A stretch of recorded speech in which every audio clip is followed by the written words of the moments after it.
Hello guys, are you ready for the final round of the European Championship? And not just that, it's not only like any other round. Actually, we have a great clash on the first board for the European champion title.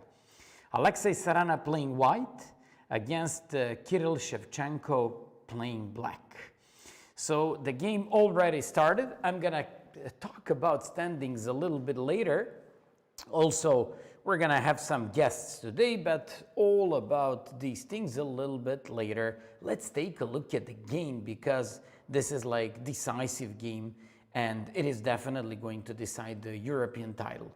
So after like d4, knight f6, c4, g6, knight c3, d5. It's quite a good attempt by black to go and to answer d4 with the Grunfeld. Grunfeld is one of those theoretical, but at the same time, pretty active opening by black. So after he went for d5, Sarana goes for bishop f4. Bishop f4, just like any other bishop f4 line, is considered to be solid response against Grunfeld. After bishop g7, e3, c5, captured on c5, queen a5, threatening knight e4, Sarana played rook c1, overprotecting knight on c3, and after castles it's his turn. Just like you see, both of these guys are booked up and they're absolutely familiar with the lines. This line is known as very theoretical. It's considered to be tiny bit better for white, although with the proper knowledge. For example, Svidler used to play this variation with the black pieces, and in the past also Halefman, I believe, he didn't have problems with black pieces. It's very important to actually keep on following these games. In the meantime, let's just see if there are going to be other quick draws, because now most of these guys who haven't qualified in the first tournament and so far, they will be very satisfied just to make draw, to, you know, like get guaranteed prize, and of course qualifying place for the for the World Cup. So Sarana went for knight f3, and now he transposes into the main line after like d takes c4, bishop c4, queen c5, queen e2, bishop e3. That's the main line. So let's see what will Shevchenko opt for. We already have draw, Paravian against Esipenko, and Pretke against Yargus Peshak. So this actually, we also have Azarov against Rasmus Vane, and other games are still ongoing, but I absolutely don't doubt that we're going to have like more of these draws. Okay, so it's time to check the game on the first board. I have to tell you that both of these guys, and these are the only like sole leaders who are tying for first, that's Alexei Sarana playing under the FIDE flag from Russia, and Kirill Shevchenko, originally Ukrainian, who got actually the Romanian, I believe, citizenship, and also playing for the Romanian Federation, but I'm not sure about the citizenship. So here we're just having like clash of two young players. Sarana, who so far scored an amazing 5 out of 5 with white pieces, and somebody in the chat room said, will they make a draw? This is a game of such a big importance. There are high stakes here, and if you get a white pieces, you get a big advantage. So at least you're supposed to try to win it. Also, it's not only about the prizes, it's also about the title, about the, you know, like kind of privileges after that. Another thing, I don't think that Sarana playing white is going to miss this chance, especially considering the fact that so far he's making 5 out of 5. From another point of view, Shevchenko plays really strong throughout the whole tournament. In the last 5 rounds, he made 4.5 out of 5, and he's the one who actually got Sarana on the first place. And to be honest with you, I'm pretty you know, like okay with his opening choice. It's Grunfeld defense, it's very theoretical. Usually, you know, Serrano is known as a good theoretical player, very well prepared. And in these kinds of cases, you always have to know that, you know, like draws or just equal positions are okay. Also, Shevchenko, in most of his previous games, showed like a big strategic potential and great understanding in those type of positions. And I don't think he would avoid like exchanging the queens and going for like queenless type of middle games. Of course, if Serrano allows that. So, do we have any other draws? We have Kuzubov against Anton Giharo, which means that Korobov is playing Darda. Paravian against Esipenko drew as well. Pretke drew against Yargus Peshek. Do we have any other? Azarov against Zvane. So these are draws at the moment. Just keep in mind one more thing. If, for example, this game ends in a draw and Korobov wins, he's got a great chance of winning on the tie breaks. I'm just saying there are going to be like lots of calculation before this round, and it's better to be very patient, to wait what's gonna happen and to see what's gonna be the case there. I just want to tell you one thing, that here we have like those two guys who are sole leaders after the 10 rounds. So before this last round, and those are Serrano and Shevchenko, that we have 12 guys with 7.5, and that we have 16 guys with 7 points. So those are like these guys that are going to be like the biggest competitors and who are going to fight for these qualifying places. You just have to keep in mind one more thing. Throughout the whole tournament and this broadcast, I told you there are going to be like top 23 places, but keep in mind, a very few of them already qualified, which means that we're going to have more of these open places, not only for like straight 23 and top 23 places. That's the thing. This is the game.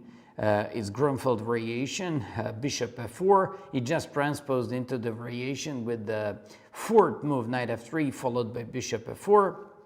It's considered to be, I'm just going to show you one of the lines. It goes d takes, bishop c4, queen c5, threatening this one, bishop b3. I believe knight, not knight c6, here queen a5 or queen h5, and both of these moves are just possible. And then black goes knight e6, bishop g4, and wants to break in the center with some e5. That's, for example, like one of the suggestions here, but maybe Shevchenko wants to, if he's got something up his sleeve, now it's the moment to go for it. By the way, once again, just like any other day, I'll be your commentator. My name is Miodrag Perunovic. I'm international master from Serbia. You probably know me over the web. It's AK the Butcher. So hopefully you could have enjoyed all these commentaries and I don't know, maybe got annoyed by my voice in the past 10 days. But hopefully I was just trying to make it kind of entertaining and sometimes, and more importantly, more of educational and showing and presenting you all those lines. Let's go with another game, Kuzubov against Anton Giharo. It's drawn. It was Berlin defense, and this is just a draw. Then we have David Paravian against Esipenko. These guys also agreed on a draw, which means both of them qualified. Then we have Yannick Igor against Etienne Bacro. Yannick Igor is another big surprise in this tournament. In the last couple of rounds, he made a great, like returning to the top of these standings. He made like a couple of these I believe, consecutive wins. So let's just see his last couple of games. Yes, he beat Tadic Stefan, Dmitry Kollars, and I believe one more game he won there. It was yesterday. But just like you see, he's now facing Etienne Bacra. Bacra went for some sort of line, I would call it like flexible approach against the Catalan opening. So let's just see what's going to happen there. Okay, since we're just waiting on the whites reaction, now we're just going to Korobov against Daniel Darda. Korobov went for Vienna opening e4, e5, knight c3, knight f6, and then all of a sudden he played g3. Here, probably the most critical option by black should be d5. Like d5, e takes, knight takes, bishop g2, knight c3, b takes c3, and now this knight can go on c6, can go on d7, bishop can go on c5 to fight against d4 or d6. That depends on players and their preps, and also stakes are really high and anything might happen there. Okay, I don't want to bother you with these moves, so these are the starting 3 moves, and take a look at this one. Darda already spent like 25 minutes on this one because he's not sure how to react on g3. He certainly didn't expect that one of decisive and probably most important game in his life, he's going to play against this variation with g3. Okay, so this is the thing. Let's just go with other games because Darda is confused and he doesn't know. Not that he doesn't know, he's probably having like lots of lines in, like his thoughts, and he's just thinking and making sure what should be like the best practical thing. Either he has to go with something where he could open up the game such as d5, or maybe to go for a more solid knight c6, bishop c5, a6 and stuff like that. So that also depends on your psychological mood during the game. Santos Latas against Dragnev, pretty crazy opening. Let's see what was that. It was c5, c takes, and c takes d4. It's very interesting that we've seen Shara-Hennig Gambit in already 3 games so far by black. I told you that Shara-Hennig Gambit was popular like 35, maybe even 40 years ago. At that time, my coach, Grandmaster Slavoljub Marjanovic, used to play this one. And at some point, Garry Kasparov, he just crushed Ilyaska Skordoba once. And right after that game, it wasn't considered to be anymore that popular. The idea of this game is that when you take by queen like this, they just take, they go with tempo, and they go for this one. Latasa went for this, Dragnev played knight a6, knight f3, knight c5, queen c2, rook c8. And you know what? From psychological point of view, it's very interesting in a game of such a big importance to go for a pawn sack with black pieces, trying to simply surprise your opponent with an opening such as this one. And after like bishop d3, knight c3, b takes, knight d5, queen b3, knight takes, bishop a4, queen b7, bishop c6, bishop f3, g takes, bishop d6. Why do I feel that this game could end in some draw and all these lines are just some analysis? Why do I expect here bishop h2 followed by queen h4 with perpetual check? But let's see how is Latasa going to react on this one. Okay, once again, for all of you who were wondering, prize found in this tournament was 100,000 euros. Top prize is 20,000 euros, which for chess conditions, but also for like such a big importance that this event has, those are pretty good prizes. So let's see. Last move by Valentin Dragnev was bishop d6, and we're just waiting for Latasa's reaction. He's taking lots of time at this moment. So far they were blitzing out, and obviously black just wants to go for bishop h2, queen h4, and go for perpetual check. Okay, that's the way it is. Let's go on to the next one.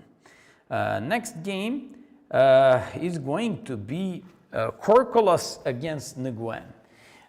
So the thing is, I just have to tell you a little bit about both of these guys. I just have to tell you, first of all, definitely Korkolos is absolutely the biggest surprise of this tournament. His GM, actually his IM rated 25-20, that's already a GM rating, but in this tournament he was really playing well. I am familiar with some of his wins in the past because, for example, he beat up two Serbian top guys in the past with the, I believe that in both of those games he was just white.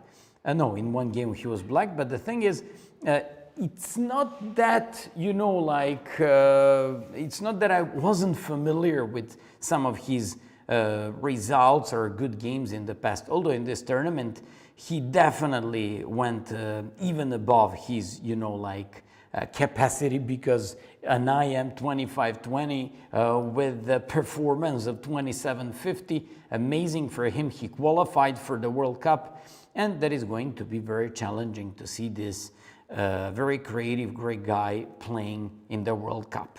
Congratulations to him.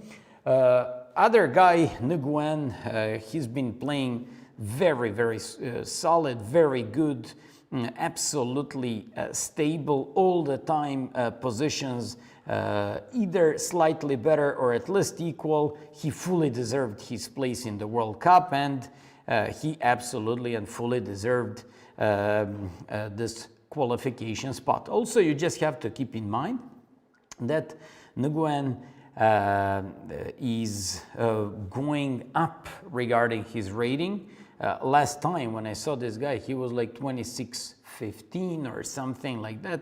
He's already on 26-50, and it's pretty interesting to check his stats. I believe that he even improved his rating a little bit more. Okay, this was Catalan opening, but both of these guys also qualified. Then we have Alexander Pretke against Jergo Spešak. Pretke became Serbian, actually member of Serbian Federation, and now he's the highest rated Serbian player. He's pretty satisfied with his qualification spot, as well as Jergo Spešak, and these guys agreed on a draw. Then we have Daniel Jufa against Boris Gelfand. This is going to be interesting because Daniel Jufa, after a very unstable tournament and shape throughout the whole tournament, somehow managed to get a top place, and now he's just fighting, not the top place, but managed to get like the top 10 boards, and he's now just fighting for the qualifying spot. It's quite interesting. The guy became a Spanish player. Okay, so what was the opening here? So e4 c5, knight f3 e6, it was knight f6, and Jufa went for bishop d3. After knight c6, knight takes, d takes, castles e5. Usually when you opt for d takes c6, you should be going with e5 in order to have like a pretty good control of the dark squares. So after castles e5, a4, bishop c5, knight d2, there we go. We have a current position, and it's going to be very interesting to see what's happening out there. Okay, then we have game between Brkic Ante and Nils Grandelius. Ante Brkic was really performing well until 2 rounds ago when he lost one of his decisive games in the tournament for the top 10 places, but he still in the 4 nights opening against Grandelius played like this, decided to go into this opening, offered a draw, and basically both of these guys also qualified. This is a good thing. This is a good thing that we have many of these draws. Why? Because we're gonna be able to focus on some of the games. So that's a pretty good thing, and maybe to check some other things Okay, and time to check some other things. Lupulescu against Donchenko Alexander. This was the king. Yeah, this was the King's Indian. Bishop e2, bishop e3. For many time, actually, I believe it's currently one of the most topic variation in the world of chess against the King's Indian. It's semi-Averba and almost everyone goes with it. I told you, there are 3 lines and 3 options and 3 main approaches by black. One is with early knight c6, another one with early e5 and knight a6, and third one is with c5. It's Benko Benoni type of position. Here Donchenko opted for knight c6, and after d5, knight e5, f4, knight g4, bishop c1, knight h6. Why knight h6? Because Lupulescu was threatening h3 followed by g4, and he would have lots of difficulties to safeguard his knights. So after knight f3, c6, he just wants to break in the center, he just wants to play e6, he just wants to go with the queen on b6, taking control of the dark squares. Very interesting game on horizon. Then we have Benjamin Gledura against Simon Gumulars. Quite an interesting opening choice. Gledura likes these tough positions. He's a little bit better, and he's going to try to grind down black. Rasmus Vane drew against Sergei Azarov. Vocaturo against Hovhannisyan. Let's take a look which opening was this. It was Berlin defense, bishop f1 early, knight c3, and went for this d4. That's what I like about Vocaturo. He always comes up with some interesting Gambit type of variations. He's very creative, and somehow I really like his opening choices. In this game, he opted for b4, and after b4, his opponent, it's black's turn. So we're just waiting for black's move, b4. This is, for example, one of the most creative Gambit approaches against the Berlin defense in the whole tournament. Probably so far we've seen more than 20 games against Berlin, but take a look at this one once again. So Vocaturo went for e4, a5, knight f3, knight c6, bishop e5, knight f6, castles knight e4, rook e1, knight d6, and first of all, you remember that here you can go for the endgame, d4, knight d6, you take, they take, you go like this.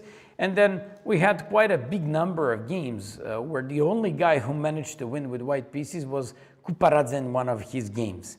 Then another approach is rook e1, knight d6, where they just capture by knight, and we have the whole bunch of games in position like this. Bishop is hanging. You go back, they go castles, and now some of them play knight e8, knight f6, some of them play knight e8, bishop f6, some of them play bishop f6, knight f5, d5. Here, Vocaturo went for something possibly very interesting. Knight d6 and bishop f1. First time I saw this idea in one of my students, rated around 2100, had a similar type of the game against another very young guy who's under some very interesting guidance by some IM or GM, and they just played quite a nice theoretical game. So it's not that I'm fully unfamiliar with this one. It's knight c3, and after knight f5, which is sending kind of a message like, nobody, you won't be able to play d4. I'm the one who's controlling the center. This guy said, what did you say? Sorry, I didn't hear you. So he went for d4, and after knight d4, captured an e5, took on c6, jump with the knight, and push the b4. An idea of b4 is to go b5 and to take on e7, trying to take advantage of kind of queen on e7 being under the x-rays by this rook on e1. Another thing could be bishop b2. And a third thing could be, I don't know, just going with the queen onto the king's side, queen f3 or queen h5. So those are the things, and let's just see what's going to happen in those games.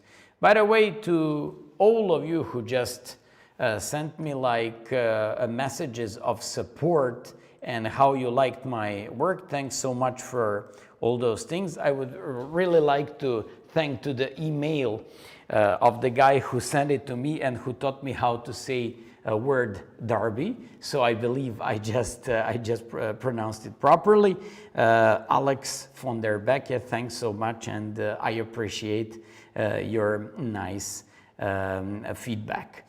So let's go with these games. This is Frederick Svane against Jonas Bjerre. So after this was Alpin Sicilian or Sveshnikov Sicilian, c3, knight f6, knight f3, e6, d4, bishop went on c4, rook on e1, went with e takes d6, knight c3, and here we're just going to have like a typical IQP type of the game. IQP is isolated queen pawn because of the pawn on d4. Also, with this pawn, queen usually goes on d3, bishop goes on b3 or a2. You just want to place it on b2, b1 or c2. Your bishop will go on g5, and the rook goes from a1 to d1 to support the d4 pawn. So those are the typical ideas. We're just waiting for the moves by Bjerre. Okay, let's take a look at the game. Edis Gurel against Velimir Ivic. Edis Gurel is absolutely the biggest sensation of the tournament. The kid is 14 years old. He got a GM norm. He's been performing really high here throughout the whole tournament. So congratulations to him. On the other hand, he's just facing Serbia, current Serbian champion Velimir Ivic. Ivic is very well theoretically prepared. I can just give you kind of feedback. Speaking of their past, I believe Ivic beat him. If I'm not 100% sure twice, but I believe he beat him twice in the past. So this could be interesting. Although situation is completely different now. Young Gurel is full of, self-confidence. He's really performing absolutely highest ever, and this is going to be quite an interesting clash. You also have to keep in mind one more thing. Ivic already qualified for this tournament, just like Rasmus Svane. Somebody told me that. So maybe he's not going to try to push that hard. From another point of view, Gurel probably needs to at least make a draw, if not even to win, in order to qualify. But keep in mind that, for example, Rasmus Svane, Ivic already qualified for, so even with the draw, most of these guys can keep their, spot in top 23 places. Okay, let's move on to the next game. It's Nicolosi Kaczmarova against Gabriel Sargsyan. Quite an interesting thing. This is the second game. We're checking this type of the opening in a game of Sargsyan. Maybe even third. That's very interesting. And can you imagine what does it mean when you're black and when you have a game like this? Not a game, actually 2 games and maybe even 3 games in the same tournament. That's a big thing, and Gabriel Sargsyan just drew against Nicolosi Kaczmarova. Then another game is Aydin Suleimani against Martirosyan. This was an English opening, so it would be very interesting to see. It's a reversed open Sicilian approach against the English opening. Went here, black can go with a rook e8, bishop f8, bishop g4, followed by knight d4 plan, or go with this bishop f5 with early break in the center with e4 and bishop f6. That's exactly what he did. So quite an interesting opening choice as well. And then we have David Navarra against Volodar Murzin. Another quite an interesting French opening, Steinitz variation. After knight f3, knight c6, bishop e3, c takes, knight takes, queen b6. And here Navarra opted for not that popular bishop e2. Most popular moves are either queen d2 or a3. By the way, for all of you who just want to learn something, don't worry. After you play a3, you don't sack a pawn. Actually, you have knight a4 and you trap the queen. That's why you played a3, so they cannot play queen on a3 and put it there. So you just learn this trick.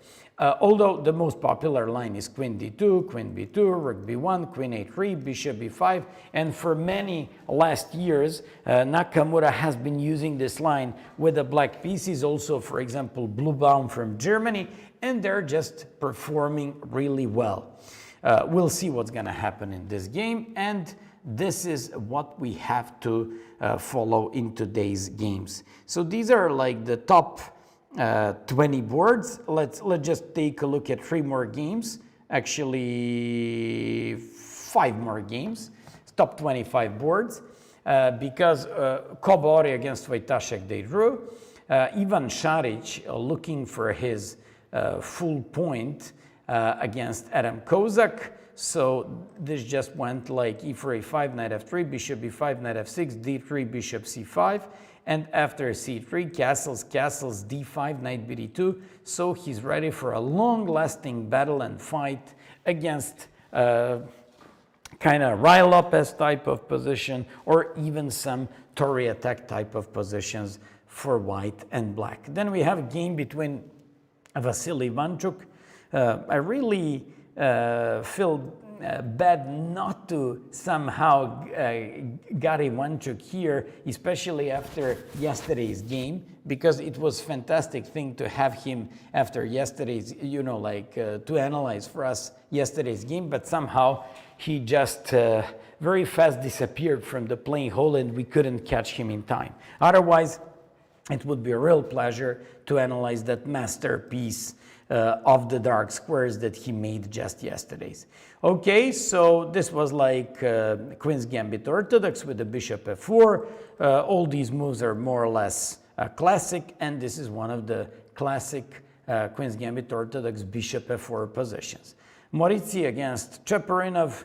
It's one of the hot variations in the Scotch Gambit. d4, it takes bishop c4, and here with knight f6. So after e5, d5, bishop b5, and knight d7. For all these years, knight e4 was even considered to be the main idea, but not anymore. Now black just goes with knight d7, bishop c6, castles, bishop e7, knight d4, and since your pawn on c6 is hanging, you gotta bring your knight back and to defend on c6.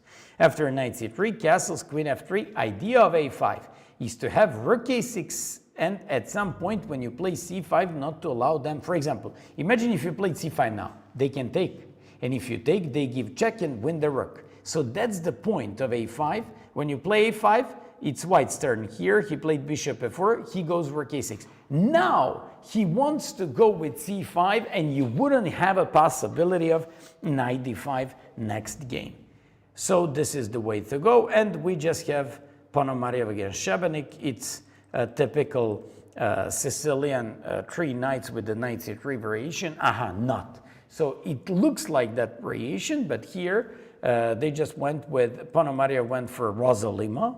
His opponent played not that common e5, and after castles went for that pretty special bishop d6. So after d3, knight f6, bishop g5, goes back with the bishop because bishop is going to take on f6 and he's going to have full control over the d5. Secures the position for the light square bishop and wants to retreat on a2. And after d6 goes with the knight c3, sending a message, I want to take on f6, I want to jump with the knight on d5. That's exactly what happened. He jumped with the knight on d5, and after rook b8, where he wants to play b5, this guy just played c3, saying like, if you play b5, buddy, I'm gonna take, bring my bishop back here, go back here, and at some point I can decide whether I want to play b4, stopping your queenside action, or going with some knight f6 and breaking in the center with d4. And finally, 25th game. It's the game between Injic and Grzegorz Nasuta. So after like knight f3, c6, queen c2, d takes, queen takes, and after knight f6, bishop g5. After knight bd7, knight bd2, Injic opted for this pretty uncommon, I'd say, variation. So let's just see what's gonna happen there. Injic is another guy who should be one of the biggest hopes altogether with Ivic and Pretke in the World Cup. But let's just wait and see how is he going to perform in this game. All things considered, we've just seen like top 25 boards.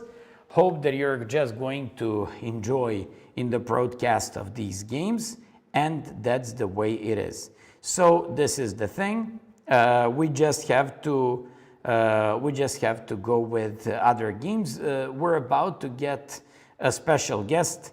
So this is the thing. It is going to be the vice president of the European Chess Union, Grandmaster Alojzije Jankovic from Croatia. We're gonna hang out here, analyze games, a little bit talk about chess and everything else. But basically, it is going to be refreshing and nice to have even a higher opinion. He's a strong GM, so it's always good to have more of these guys in the commentary. Let's get back to the top board. Sarana drew against Shevchenko. Sarana drew against Shevchenko. That actually means, oh my goodness, I didn't expect that would happen.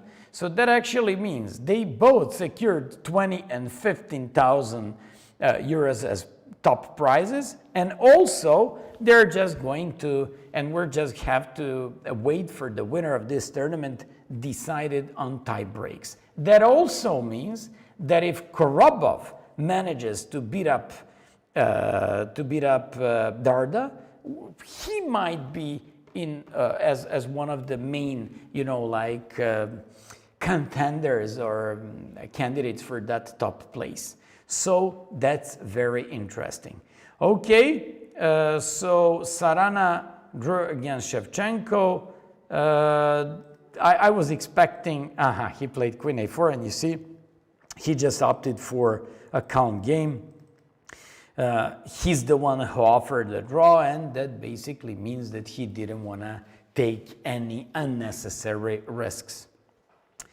Okay, so we already have like so many decided games. So we now have Yannick Igor playing against Etienne Bacrot, Anton Korobov against Darda, Santos Latassa against Dragnev, Yufa against Gelfand, and so many draws. Take a look at how many draws we already have on these top boards. Even Kobori drew against Wojtaszek, so many draws. In other games, okay.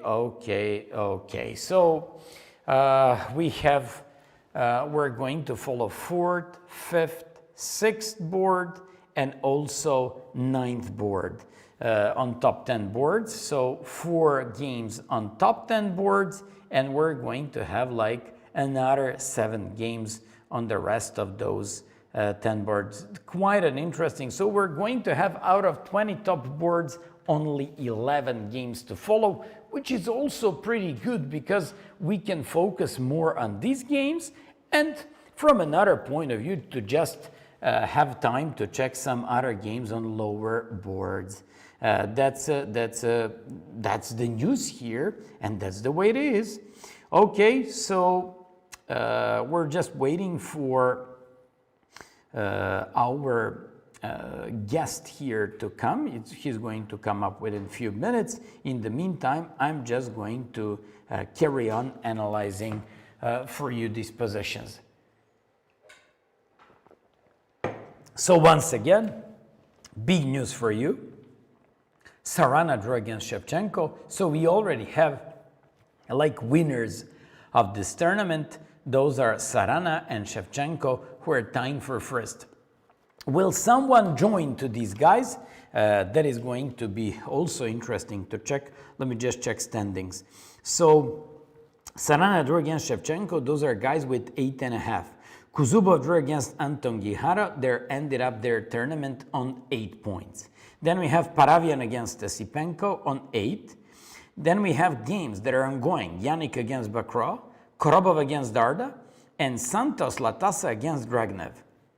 Korkolos drew against Nguyen, which means that they're on 8 points as well. That basically means that if some of these guys win their games, Yannick, Bakra, Korobov, Darda, Santos, Latasa, and Dragnev, they can actually join to these guys on the top to tie for the first place.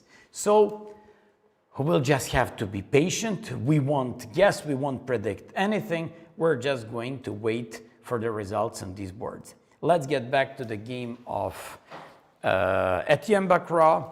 He's going for a typical break in the center with e5. He's just trying to equalize very easily. That's one of the points of having the bishop on d6. Yannick Igor opted for this variation, and that variation is kind of a Catalan against with very modern approach by black with this bishop on d6, knight on c6, which announces d takes c4 followed by e5. And that's exactly what happened in this game. He played e5 and Igor Yannick went with a flexible e3. Rook e8, there we go. We're just waiting for white's move, and we have like already like we have like quite a big number of draws on top 20 boards, already like 9 draws, and we already have like most important result in this tournament. In this round, it could be the draw between Alexei Sarana and Kirill Shevchenko. Okay, we have this. Now let's go to other games and to other analysis. So after like, that's the Yannick against this guy, let's take a look at Korobov. Darda opted for bishop c5. So after like quite a big amount of time taking, he opted for bishop c5. He says, okay, I want to play more solid chess. Korobov went for bishop g2, castles, knight g on e2, knight c6, castles, a5, securing the shelter for the bishop on a7. And after like h3, he just wants to say, okay, at some point, I'll put my king on h2 and I'll break on the king side with f4. When is it going to happen? Nobody knows, but we just know that that white wants to go with king h2 followed by f4. Also, he might be going with some d3 followed by bishop e3, in which case he would have an open f-file and possibility to take advantage of his opening like this. Okay, so there we go. I just keep holding my mobile in my hand so I can just check the results for you. That's the point. The thing is h3 here being played by white. Okay, so what else do we have? So this is Anton Korobov against Darda. You know what? Speaking of the tie breaks, because they're definitely going to decide the winner, probably Korobov is the most solid fighter for that top place, along with Sarana, who's been playing on the top throughout the whole tournament, and Kirill Shevchenko. Maybe Kirill Shevchenko is not going to have like such a strong tie breaks because he made this fantastic break and 4.5 out of 5 in the last 5 rounds. So previously he wasn't all the time on the top, just like, for example, Sarana and Korobov all the time. Okay, let's move on to the Santos Latasa against Dragnev. Completely crazy game. This guy Latasa likes these type of positions where all the pieces are, you know, like absolutely chaotically placed, and he's doing really good in calculation. So this could be very interesting. He's up a bishop pair, he's up a pawn, although his king is kind of weak, but as far as I'm concerned, I very much like his style of playing. He's very good at calculating things. And speaking of Valentin Dragnev, he performed way above his, you know, like current rating. He's also doing really, really good here. Shockingly, turned the game upside down against Ponomarev, and this is going to be a very, very interesting game to follow. Once again, speaking of the tie breaks, I believe that Sarana But okay, wait, I said I believe. Let me just check. But I believe he's better than Shevchenko on the tie breaks. Let me just check the ranking cross table before this round. Yes, he's better. Yes, he's way better than Shevchenko on the tie breaks. But listen to me now very carefully. If Korobov wins, he might be as good candidate as this guy. Let me just check his. Yes, absolutely. He's even having better tie breaks than Serrana in some of these. He's even having better tie breaks, while Etienne Bacro is around Serrana's level. So all the eyes are going to be wide. We're gonna have like wide eyes open on the game. Korobov against that guy. That is like very, very important game for us. So everything today depends on that game, since once again on the first board, Serrana drew against Shevchenko. Let's go. So we have these results. Take a look at these ones. Serrana Shevchenko draw, Kuzubov Anton Haro as well, Paravia Nesipenko, Korkolos Nguyen, Pretke Yergus Peshak, and Ante Brkic against Nils Grandelius. Azarov drew Zvane and Kacherava drew Sargisyan. On 20th board, Kobo Ori drew against Radoslav Wojtaszek. What does it mean? It once again means if in these circumstances somehow Etienne Bacro manages to win, and especially Korobov, they can fight for the top places. I don't know about Santos, Latasa, Jaime, or Dragnev. Let me just check those. Santos, Latasa is around. He's a little bit worse. He's a little bit worse than Serrana, while Dragnev probably doesn't have chances if he wins first. I'm talking about the first place. So biggest chance to win the tournament has Korobov now if he wins the game. But okay, that's just my prediction. You know what? At the moment, this is the standing. Lots of things might happen just in the last round. Imagine you played against someone who plays on the last boards. And imagine that guy blunders mate in one. All of a sudden, you actually don't get your European title. So that's why tie breaks are very important. But okay, there are like 3 types of tie breaks. And I don't know, to be honest with you, which one is like decisive here. So that's the way it is. We're just following the game. Latasa Jaime against Dragnev. His last move is bishop h3. He just wants to mobilize his pieces. And this time, we're just talking about like a light square bishop around the king and defending his king this way. Let's get back to most interesting games. Yannick Igor against Etienne Bacro, and we also have that game of Korobov against Darda. I just have to say, quite an interesting opening choice by Korobov, since he's playing such an important game. That's why I told you, he opted for that plan with knight g on e2, played king h3 and king h2, and now he just wants to break with f4. Okay, we're just waiting to see what's going to happen there. As far as I'm concerned, you know what? Maybe here it's better to take by knight, because if you take by pawn, it can be pinned by bishop g5. But that's just my guess. Probably if c takes d5, bishop g5, bishop e6 solves the problems as well. I'm just not sure, and I'm just guessing some of these moves and ideas.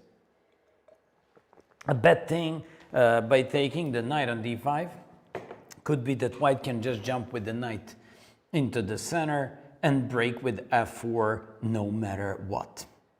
Once again, I would like to thank you to all of you for just supporting me throughout this, commentary job, and also to help you for sometimes bringing up some informations and in a way being very helpful to me as a commentator. Okay, so we're just waiting for black's move. Is it going to be c takes d5 or knight d5? He's taking his time. I guess he's also not quite sure, because one move in such an important game can decide lots of things. Okay, so that's the way it is.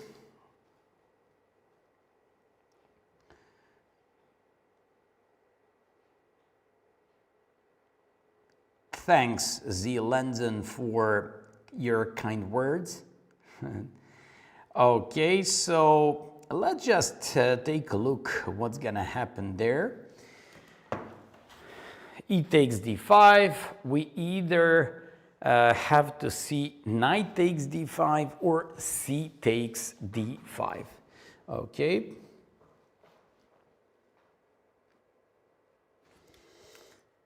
Let's go to another game, because now we're just waiting these moves, and this is like advantage and disadvantage of not having too many games to follow, because then you're focused on one thing and you can just go a little bit deeper than usual. While from another point of view, you just can go for some other lower boards. When I say lower, I mean 30th, 40th, 50th board, where you also have like top GMs playing their games. So let's go with Ufa against Gelfand. That could be pretty interesting, because Gelfand is certainly going to look up for his spot in the like World Cup. And Gelfand has such a big experience in these type of situations. Also, he's been doing so good for all these, like not years, but decades. Yesterday, in an objectively worse, maybe even lost position, he made a great result for him. As soon as he came out a bit from full troubles and from lost position, where he went into worse position, as soon as he started to improve his position, he offered his opponent a draw, and Lupulescu agreed. So even though he was better at the moment when they agreed on a draw. So the thing is, it just shows like his big experience, psychology, and how it's important in these games. And also, now he's just competing and trying to qualify for the World Cup. So here, certainly, Gelfand is going to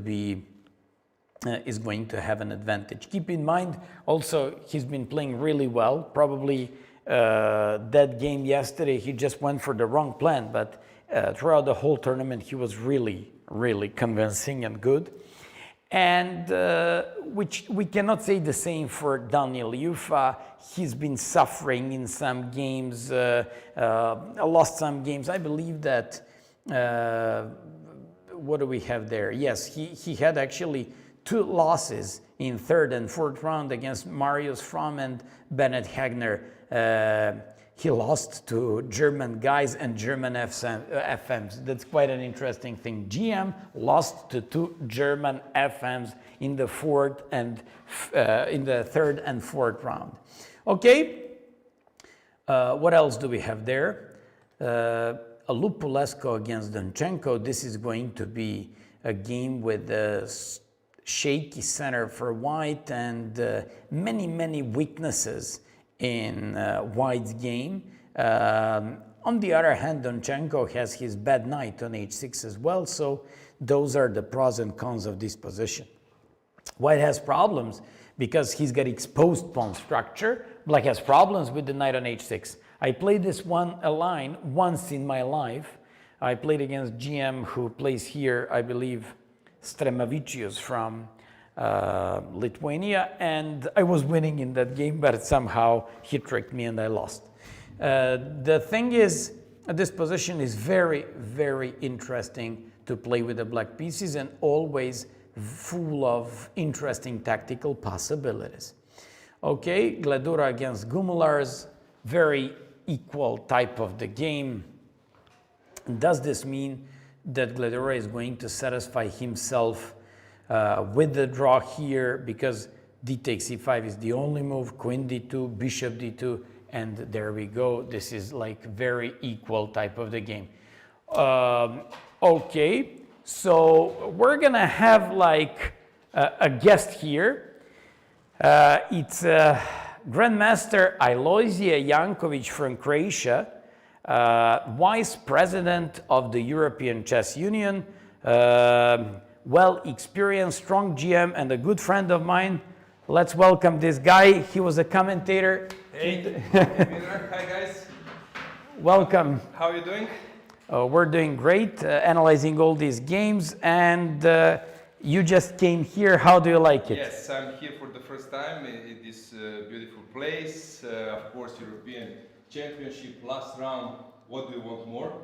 So I'm looking forward to see what will happen. I have some favorite players to root for. Last round, I recall when I was playing, you played as well, yeah. European individual. Yeah? Yes. So you know that last round sometimes can be really tough to handle psychologically. Absolutely. Yeah. But anyway, guys, I'm quite happy that you can follow this event with a great commentator. I was following your comments from time to time, so it was good. Yeah. Could you learn something out of those comments? Listen, in chess, as you know, guys, you can always learn something. Theory develops. There are some ideas, new comments, new events in some lines. So it's always useful to follow. You mentioned that I'm vice president, yes, of European Chess Union. I was about to ask you that. Yeah. Recently elected last year, so now I'm combining a few roles. But as you know, that as a grandmaster, I'm always curious to see the moves. Yeah. Do you still compete in your tournaments? And I haven't seen you for a while playing in some tournaments. Okay, I play from time to time. I play in some tournaments, but mainly some team tournaments. In Croatia, I also played in Hungary. And actually, I'm quite happy to play these days because, guys, as you know, here we have like strict anti-cheating measures. No electronic devices, and you just leave your phone in the room. You play 5-6 games, 6 hours if the game is long. So you are out of this mobile phone ringing and messaging. So I like to play. Yeah. Yes, to be honest, when you were like active chess player and when I was active chess player myself, I was enjoying watching your games. Yeah, I had some like a I would say initiative type of chess. I was playing Sicilian, Rouser. I wrote a book together with Zdenko Kožul. He was inventor of that line. And with White, I was playing D4, career high 25.93. But if I can say just one experience from the European Individual Championship. It was in Dresden. Have you played there? Maybe. I haven't been there. Yeah, it was. I think it was 2007, and that time I think it was a big event, maybe 400 players. Germany has a rich tradition of club level chess, like Serbia as well, and it was massive event with I think more than or around 200 grandmasters. I was something like with 25-50. I was seeded 147, something like that. And basically, in the end, I just had a half point less than champion. Champions was Vladislav Tkachov, at that time representing France, if I'm not mistaken. And I lost tiebreak against Elyanov. I could have been more, 27 player, but I won in the last round during the tournament. I won against Smirnov with black in Rouser. He was 26-60. And then I need to play against Elyanov, two rapid games. So it was at that time it was really tough to qualify. And I like more this way with tiebreak as a Buchholz, and it's much more fair. But it's quite hectic to play. What was your peak rating? 25.93. 25.93. Yeah, so that was my. Guys, you can hear he was 2600 player. Listen, I was not like a brilliant player, but I was a workaholic. I think like you, so you invest a lot of time in chess, which is something I appreciate. And okay, so I was mainly doing chess, but besides that, I finished faculty economics, plus recently sports management. So sometimes I don't know. Maybe I would be worse if there were no side events, but maybe I would be better. I don't know. But I'm not regretting. I'm here. I'm enjoying the event. I like to see some new faces. There are some familiar faces like Vasily, like Boris, all those great players, but also some young players like Turkish player, which I congratulate him for the scoring. Like this is GM norm, right? 9 of them got a GM norms. This 14 years old kid, Edis Gurel, he got a GM norm, but it's not only about the GM norm. He's performing really well. He's fighting so hard. Every single game, you know, you can. For example, Martirosyan was winning yesterday, but he couldn't finish him off, which is a big thing for this kid. Yeah, this is something which is quite common for those kids, that they like make this breakthrough. But it's very important that you can be resilient, you know, against strong players. So, are you following the chat, or do you communicate with your audience? Yeah, always, and whenever they ask something or they have some suggestions. One guy even told me that I was pronouncing bad one word. I was saying derby, and he told me you just have to say derby. So I said okay, I'll do it. Great. So it's good. Yeah. Okay. So what's going on? What's going on? So we have some draws, right? And we can hear. See, I listened to Jankovic as a commentator. He also did an excellent job. Thank you. See, we're communicating with the chat room. Yeah. Okay. Thank you. And we do remember you from European individual and teams. The most memorable thing was when Firouzja crossed 2800 barrier. He won against Mamedjaro, and he entered my studio. Pity. Okay, he was wearing mask. But I was quite impressed how he handled the analysis of this famous Rook's Endgame against Mamedjaro. Exactly. If you recall, it was like a memorable thing for me to be present there. So yeah. So nice one. Yeah. Was that some kind of a fashion mask because he's now in a fashion Yes. business? I don't know. It was not branded, but anyway, yeah. Couple of Croatian players participate here. Brkic drew his game today. Does it mean that he qualified? Okay, so I have now updated info. Him and Niels, they were discussing the possibilities. Okay, the thing is, you come here. There are a few players who are mainly motivated to qualify. Brkic is not qualified. He played actually very well in Slovenia last year, but he didn't make it to the last 23 or 20. I think he was maybe few steps out of the spots. So he was here motivated to qualify. Grondilius did the same, but also there are some players like before who are here also trying to get a chance once in a lifetime to become a European individual champion. So the thing is, there are different ambitions. I'm pretty sure, for example, that Korobov is pushing, if he's playing, I don't know, he's pushing for the first place, and some other players as well. Like, okay, we will see the games. But regarding Brkic, he said that they calculated that him and Niels, they have something like between 60 and 70% chances to qualify. Okay, from my experience, I played several times. I was present. Sometimes, if you are too ambitious, you think that you need to win, but later you realize that draws are enough, because you're counting that there will be many decisive games around. But it's not easy to win on the equal level opponent who is in a pretty good shape, that you win against him, or that other guys will do the same. I remember last year Kozul, he played against, I think he played against Mamedov, and he was thinking that he needs to win, but he was completely lost. He made a draw and qualified easily with the draw, something like 16th place.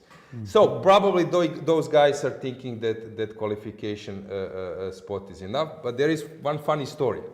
I don't know if it's correct, guys. You are watching. You can maybe check it. Besides this European individual championship, there are spots for each country. But this depends of the performance at the Olympiad. So European countries are getting some additional 20 spots, which each country can distribute through the national championship, through the wild card, directly, whatever. And there was some tournament, I think, in Switzerland. They made a tournament, and the first player will get the spot to World Cup. But there is no spot. So I think that Pelletier won the first place. He's a good. I know him. He's a friend of mine. He's a good guy. So he won the first place, but there is no spot. So, okay. So sometimes it can be. You need to read carefully. Yeah, exactly. Regulations. Okay. And what about Ivan Šarić? Did he qualify already or Ivan not? Šarić qualified from the. He took bronze in Slovenia. He was champion 2018, and Zdenko Kožul was first Croatian as a champion 2006, and then Ivan took a gold in 2018, winning an important game against Navarra last round. I believe it was in Batumi. I was there. Yes, you're right. It was Batumi, and actually Croatia is a small country. Of course, Russia has the most wins at the individual championship, which is like a new event, 20 years or something. And Ukraine has two I think, gold medalists, and Croatia. So nice. We are Congratulations. quite proud. Thanks. Listen, I cannot say that, for example, Brkić or even Ivan Šarić can be worse of some of maybe even Serbian players at some stage, but depends of luck or of stamina or some shape and so on. So Šarić is qualified. Šarić was it's important for him and for us, because not to be like a one event miracle, that you can show that you can take a bronze, take a medal in another event. So he was third in Slovenia. Okay, Brkić, now we are waiting, but anyway, all those players, I would say, have some quality to claim that their place at the World Cup is yeah, it's also important to know that, for example, Ivić qualified, Šarić qualified, Rasmus Vane qualified. So not top 23 players will qualify necessarily. Much more than that, of course. Exactly. Actually, sometimes it's quite challenging for top players. You can find this in the World Junior Championships. In the individual European Championship, you are first seed and everyone expects that you win.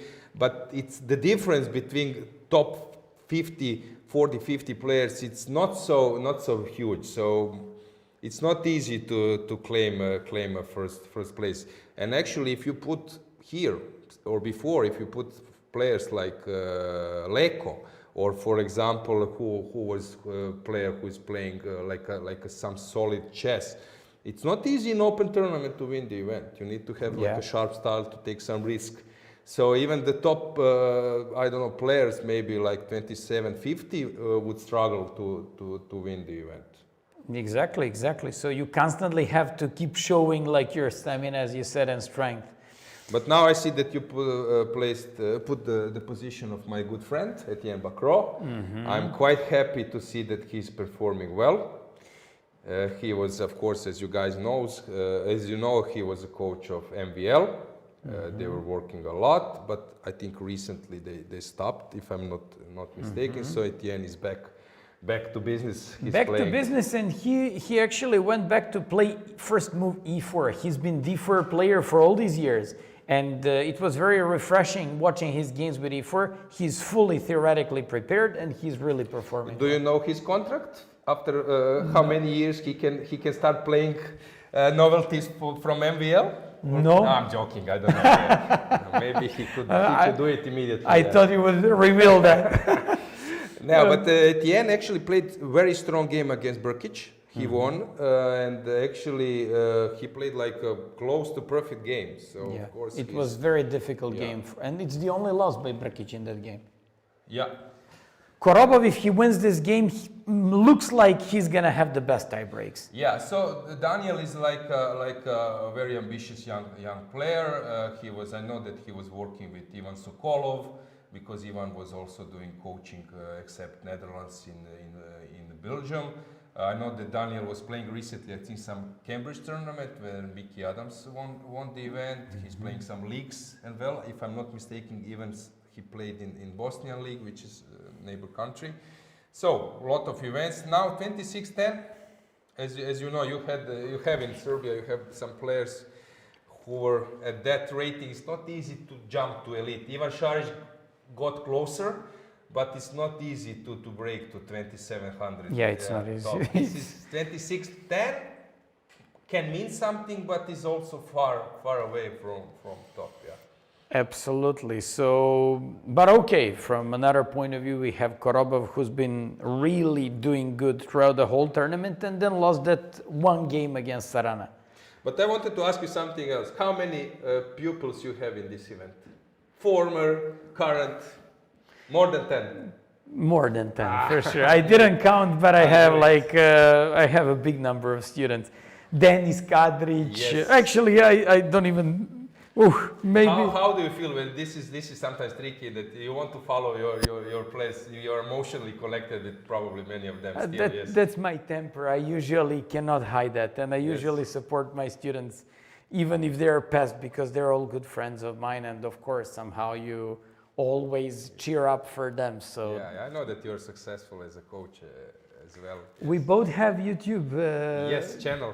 So you also have YouTube channel. Yes, listen, so frankly speaking, people from former Yugoslavia know that, I was doing chess commentary for the last 7 years on Croatian national TV, prime time, every Sunday, 20 minutes. So basically, I was feeling well in this role. My friends, my colleagues, Grandmaster, some of them play better chess than me. They are more talented for chess, but this chess PR, which we all need to do to improve our game, it's quite necessary. So I feel well in that, and I see this as my mission. Probably you as well in some part. So this is something for chess improvement. I thought that this channel might be a step forward, because I could communicate much more informal and regularly than on TV. So I have this YouTube channel on Croatian, but of course it's people understand it from former Yugoslavia and some other neighbor countries.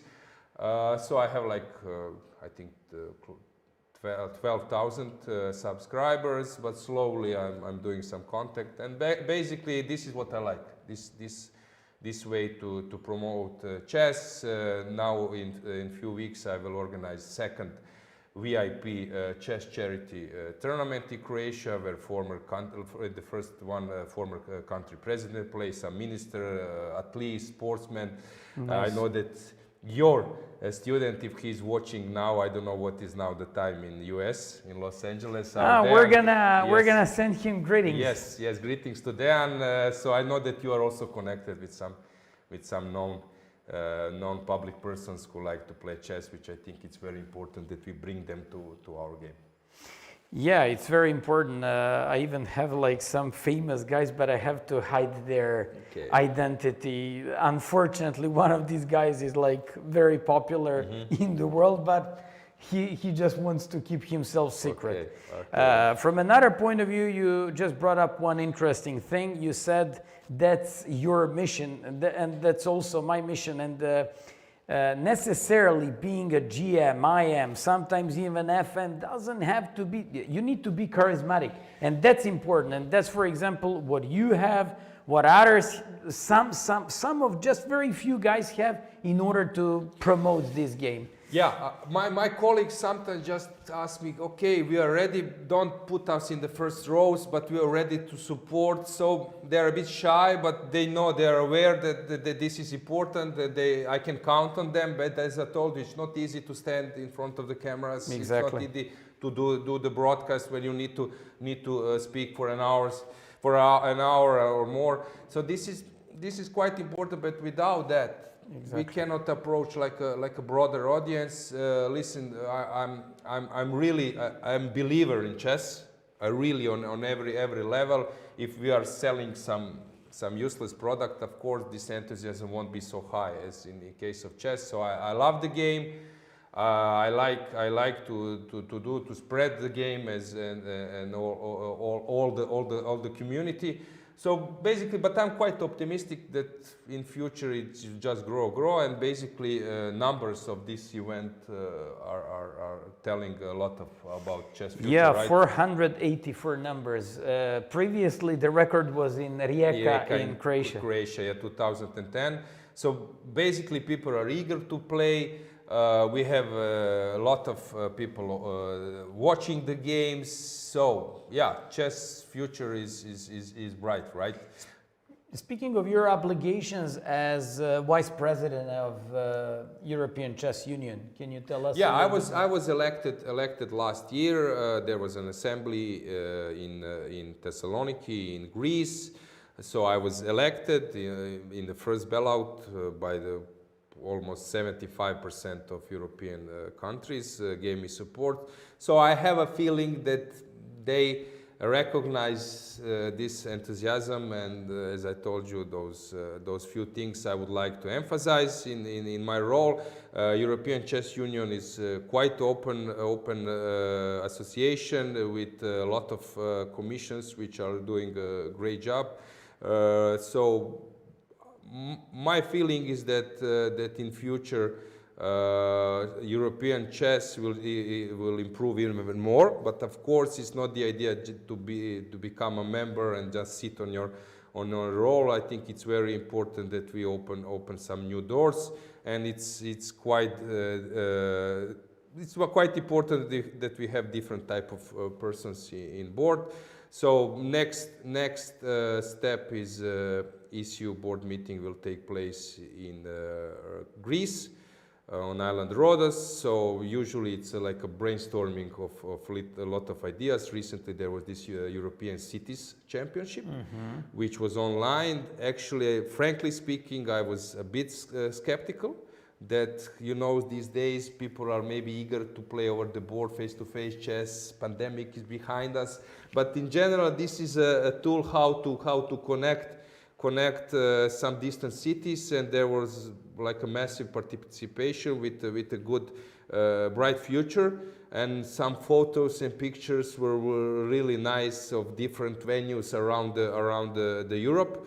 So I'm quite optimistic. So this is the way how we do. Someone is putting some idea on the table. Even if you are skeptical, you give it a try and then analyze for a future. There is a lot of space for improvement to connect European top players with Europe events. There will be many events following this one. I will go to European Women Championship individual, which will take place on Sunday, starting from Sunday in Montenegro. Actually, I will do your job there. Ah, nice. So I'm going as a commentator. As I told you, I think that in future there will be some big improvements. I think the team is working well, but of course we need all those organizers, local chess players and community. So this is what is very important, that we all try to include in our family. Very nice. So we shouldn't worry about the future of European chess. I would like to see it better. I would like to see the prize funds better. I would like to see all the events on a higher level. Actually, recently I was in Munich. There was a FIDE Women Grand Prix, and actually I said that I'm not jealous, but I'm a bit. I would say thinking how in my times the level of some events were really not good, but this was event. Some 12 ladies are playing in Kempinski Hotel in center of Munich with nice playing hall, broadcast level. This is what I would like to see. that we experience more all this raising of level on. Do they have like a solid number of spectators as well? No, okay. Spectators. First thing, you can expect spectators in some countries. In some, it's more connected with online. For example, if you put some, let's say, some event in Croatia and you place it in some kind of sports hall, it will be questionable that there will be like 5,000 spectators. However, have you been to Chennai? You were a team captain, right? So when you come to Chennai, that was a pity because that was the venue I would love to see a stadium because crowd was outside waiting to be allowed to come in. So in some countries, people still tend to go maybe in South America, or Africa, people will like to come to see the event, but in Europe and maybe in States, it's quite common that people are watching online. And so spectators is maybe hard to define which type of spectators. Some, I know that there were some chess tourists who were coming to World Championship matches or Grand Prix candidates expecting to have like some huge experience at the venue, but it's more meant for online viewers. So this experience depends what you like. So it varies from the country. Yes. So in Munich it was not so, but actually it was not publicly announced that to invite spectators. It was more focused for online. But conditions were amazing. Yes, come on. If you are in Kempinski top hotel, you're playing in great playing hall. Of course, that you can only focus, and it's important for those players and who are not like a top men player that they feel this from time to time experience because this gives you some boost. That you move on with your career, that you don't run away from your profession. Exactly. This is very, very important. Yeah. Exactly. Nice. Would you like to check like some of the games and assessments on these? Let's do it. Let's do it. So let's go with. So we've seen this game, Igor Janik against Etienne Bacroix. Bacroix is doing pretty flexible type of the game. Frankly speaking, I'm not familiar with white player, so this is like a new experience for me to see his games. It looks that it's better for white. Okay, so let's say that we are analyzing the game and that we move on with computer assessment. We would probably take this advantage for some kind of reasonable one. Maybe close to serious advantage. But in practical game, this is type of play where you can go in so many directions. Maybe it's necessary maybe to change the structure at some stage, even to maybe sacrifice something by playing 95, whatever, which human can easily go wrong.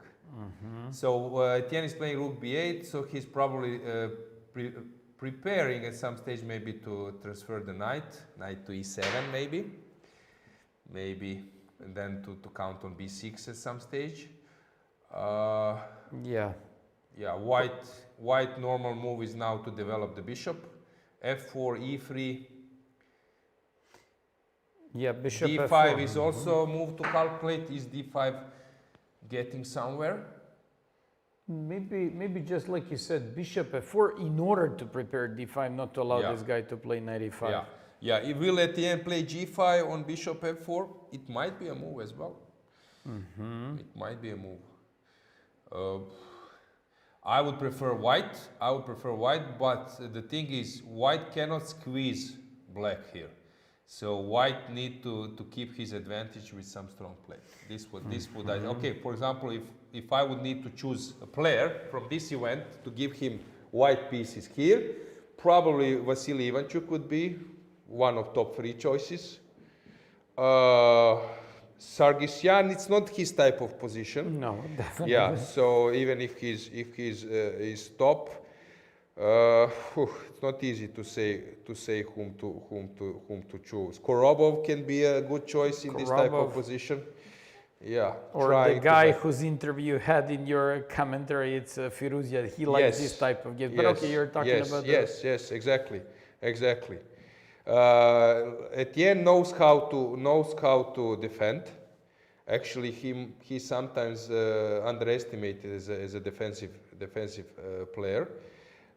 So time on clock. This can be like or three results. Yeah. So Probably White is not in a danger, but is not in danger if he wants to play safe. But White is now probably starting to become optimistic, so he will try to play something direction advantage, not direction equalization or just. This is gonna be an interesting For game sure. for sure. And one more thing, I know the guy. Actually, I don't know the guy with the white pieces, but he's a friend of mine who's a weightlifter, and I believe he told me he's doing weightlifting with him as well. So that means that probably like there is no way that you can exhaust these guys. So this guy exactly. will be So he's quite strong, I guess. Okay, this is Korobov against Darda. So Korobov against Darda, it's obviously Korobov just wanted to take him out of the book, just to have some complicated unknown, or let's say non-familiar for black position. But also this is not Korobov's position. Korobov likes to have like a clear cut, a clear way of structure, and the way where he knows the types of attacks, because here White needs to play probably something original, not like a classical way, because Korobov is quite familiar with classical, how to attack in for example in Greenfield or in Nimso-Indian and so on. So here it's non-standard.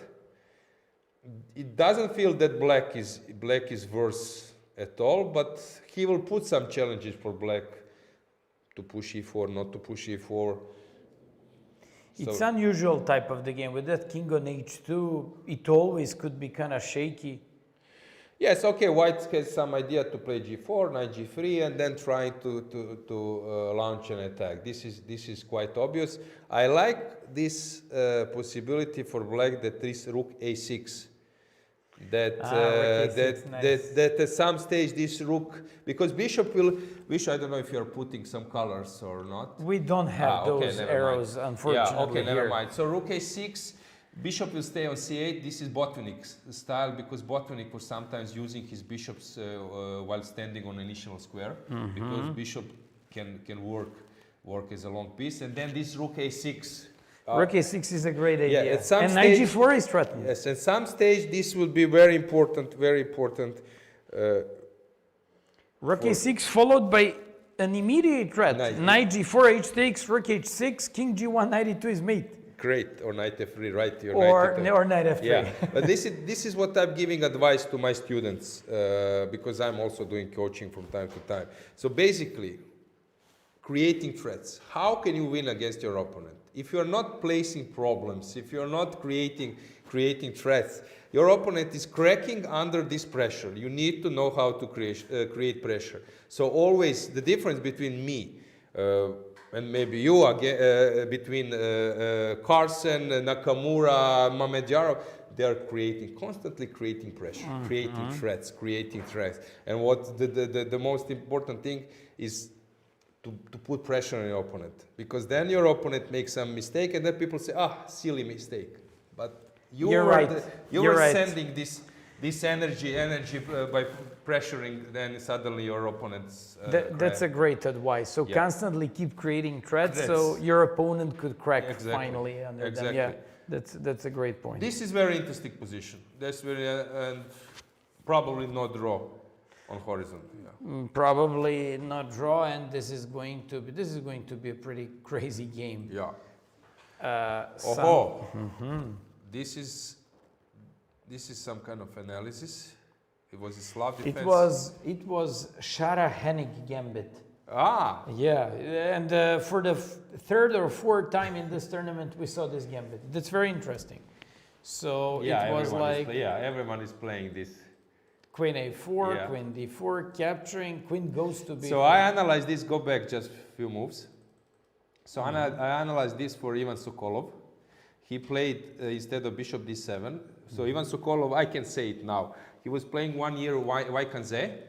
a tournament, and he invited me to be his second. And this is only experience when I was working as a second, and then you're preparing games for Magnus, for I don't know, Ishi, and so on. So it was a great experience. And he was analyzing this line with black.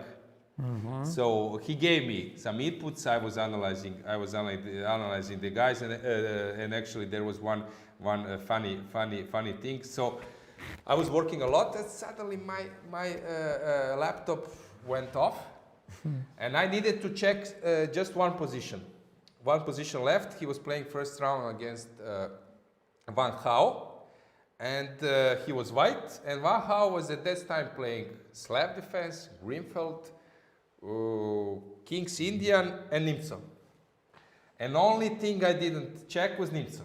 Or I needed just to update one thing. And my laptop, one day went off, and I was trying to somehow restart it or to make it work. I went to the service guy, and then the game started. I was still at this repairing a counter, and then I'm opening the broadcast, d4 knight f6.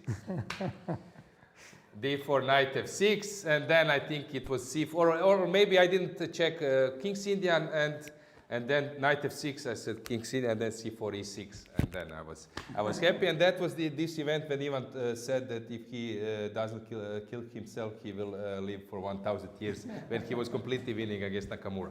But okay, one of the line was this, and then there was a French league after Vaikanze. He played against Yakovenko, and I think he played b5 here. This was we analyzed, and he won the game.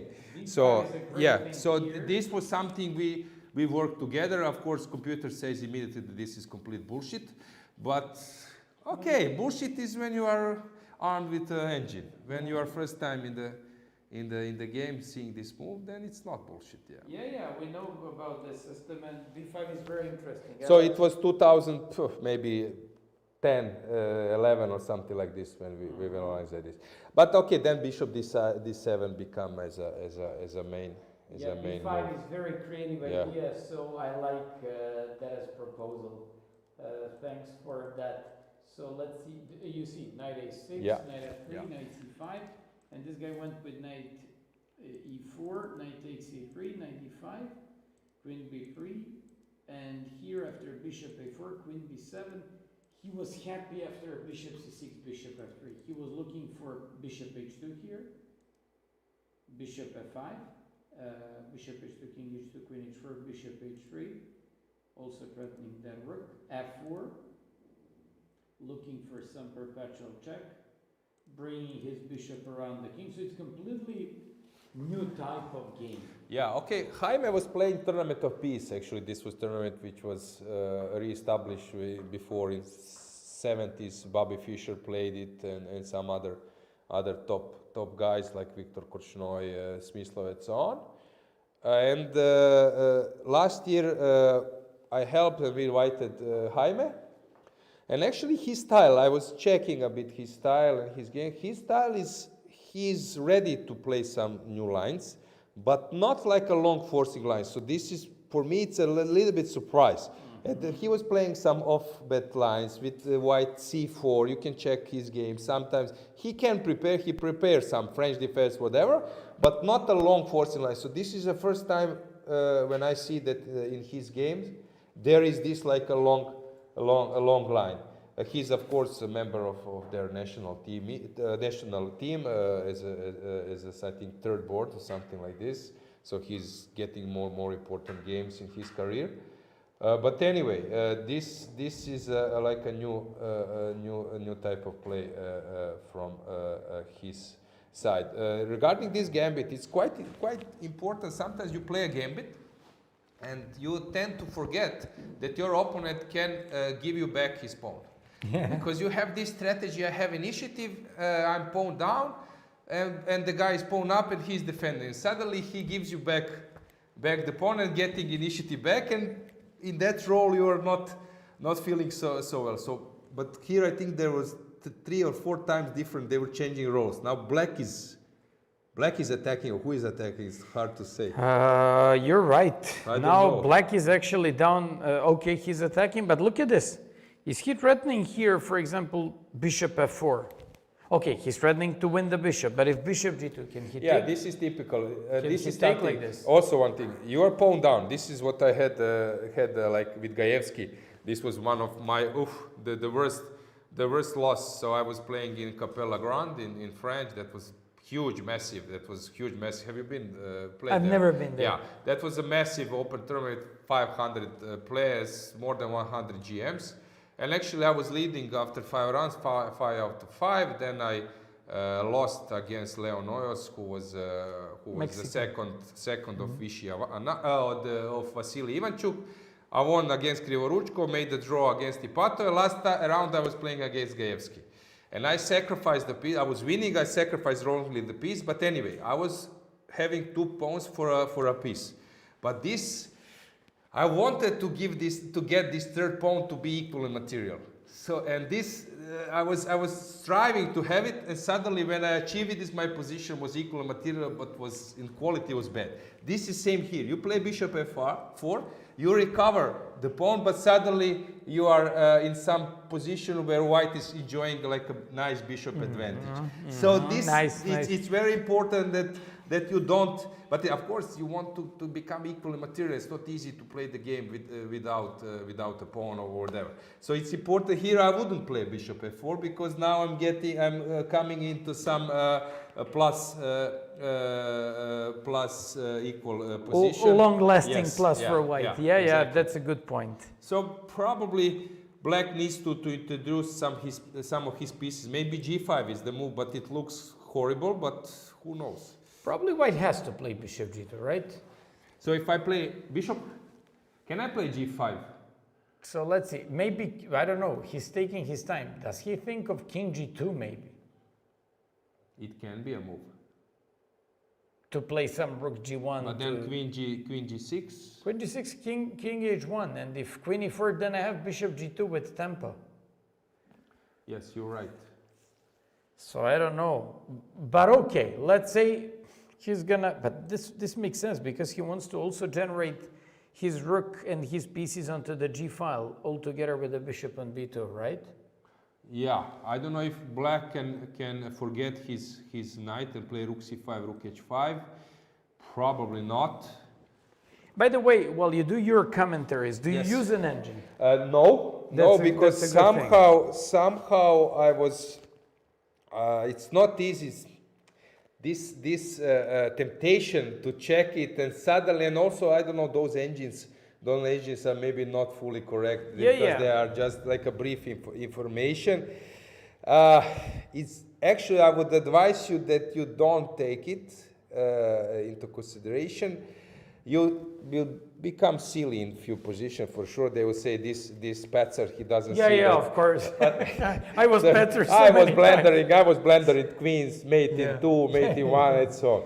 But somehow you are giving this your feeling, your opinion somehow more easily when you are not. I also call it human approach. Yes, and actually I think that you have it by personally as a commentator, you have it. It's inside you, so it's not a big deal for you to give an opinion. Yeah. So I think this is very important as a broadcaster to give some opinion, to mention some names, mention some players, to give something you cannot get it. Yeah, exactly. So I wanted to play this g4, g5. If bishop g2, g5. Yeah, and then you take but look at this, engine prefers now so much for black. Are we missing something? Maybe some trick with Anastasian mate. It doesn't work. But that's what I'm also. G5 is maybe this one. This is what I'm mentioning, but maybe G5 is really now an option. G5. And then after taking mate. Yes, after taking mate or discovered attack. I don't know. Probably this is not the case. Let's see. Just this knight maybe. But I cannot do anything with the knight. Queen e2. Rook c6, bishop c6. It doesn't work. bringing the rook, then it's only the idea. But if I play rook c5, what if you take on c3? I don't see why is this is. I also don't see. But okay, I like g5. I like from practical point of view because you're just putting pressure here on f4 and h2. This is looking. This guy also made like a shocking comeback against Ponomarev. He was completely lost. Then he found one nice tactics and turned the game. Okay, Valentin is for a long in this circuit. He was at some stage, he was looking as a big promise of Austrian chess, but somehow I think he's struggling to break through 26 barrier. Yeah, I know him around this rating. Yeah, for a long, but of course, guys, it's much easier to say than to do it. Yeah. But dangerous players, of course, dangerous players. Tactically. Yeah, but okay. So this is gonna be an interesting game. So let's just see. Queen h6. Was bishop g2 in no, the I think gameplay? it was just our analysis. I also think so. Yes, you're right. So it's our analysis. Bishop g2. You're right about that. Okay, let's move on to this one. This guy Korkulos, he made a stunning performance here. 2750. Brilliant. Good job. He really did a great job here. Pretke, new Serbian guy. Yes, new Serbian playing against if you were following the YKZB tournament, the most challenging play, what he did was fabulous, ending up last, I think, or one to last. But what Pehak did there was King's Gambit, sacrificing pieces, tricks, unbelievable play. So, but here he showed that he can be also very solid, right? Yeah, Pretke, new Serbian player, I don't know about him a lot. It's hard to say how far he can go. Now it's not easy to measure. But one thing you have to admit, with 2684, he gotta be. Yes, okay, but he's very young, right? 20 something. He's like 26, I believe. It's hard to say if he will become stabilized at 2700 or maybe break through more. Sarana is around 21, I believe, and these are the Russian guys who are playing here. Yufa against Gelfand. Boris, okay, I was asked, why is Boris playing here? What would you say? The answer is not easy to say. Maybe he just wants to compete with younger players. Exactly. I was thinking, okay, because he's also a renowned coach, as long as with Ivan Sokolov and I don't know who, maybe Kasimjanov and so on. So Boris is, of course, he has enough, I would say, possibilities in his coaching career. He was coaching in India, in Norway, and so on. But from time to time, he also plays like this long term, as he was playing Grand Swiss. So probably this is the way to not to run away fully from this playing concept, to stay in touch with the process. So I guess this was his motivation, because of course World Championship challenger. Guys, if you haven't looked the movie, watch it. This Room 200 something. It's Israeli documentary movie. Around an hour. It got even some prizes at some festivals. Really nice documentary movie. About what? About Boris tried to become world champion during match against Vichy Anand. So really nice one. I would say top 5 of chess topics movies. Yeah. I haven't seen it, and for sure I'm gonna check it out. Yeah, do it. He's performing well in this tournament. Yesterday, he only had problems against Lupulescu. He overpushed at some point and maybe misjudged one position, but basically, he's really doing good. Lupulescu is also a very strong player. Those players who are, I would say, under the radar, you don't consider them top players, but those players who can really play some very strong chess, even against top players. So Lupulescu is a hard nut to crack. You can also see one more thing. Yufa is a Spanish player. Yes, Yufa, former world junior champion, under 18, if I'm not mistaken. He moved to Spain. He was playing in Slovenia very interesting chess. The last year, I don't know, also player who is now or some crossroad, will he make it to like a top or just to become a very strong player? He's been suffering in this tournament, and he made like quite a few wins to get here, but before that he lost. He's playing soccer or football very, very good. I remember we played in Thessaloniki. So there is also good Grandmasters as a football players. Do you play? I used to play professionally 8 years in great. Oh, so I used to be a footballer or a soccer player. Great. But Jovelic is striker, our friend, and I was a sweeper. So I would keep an eye on that guy. Okay. The ball can go, but him... Yeah, exactly. I was a bone breaker. Ball can pass through, but him will stay lying. Just like Ilya Naidovsky from Red Star. Okay. Yeah, okay, I think I will need to go now. I will leave you guys in hands of your great commentator, and looking forward to see what will happen in the Thank you so much for being with us here, for bringing up all these interesting stories. That was really, I like to say, refreshing, and we were enjoying. Yeah, thank you. All the best in your vice president career. Thank you. See you guys. Bye-bye. Okay, guys, you could hear Alojzije Jankovic, Grandmaster from Croatia, well-known coach, commentator, 2600 player, and now vice president of the European Chess Union. He came up with some very nice advices, like you constantly keep creating threats to your opponents so they can finally crack under the pressure. I like that one a lot, and that's a great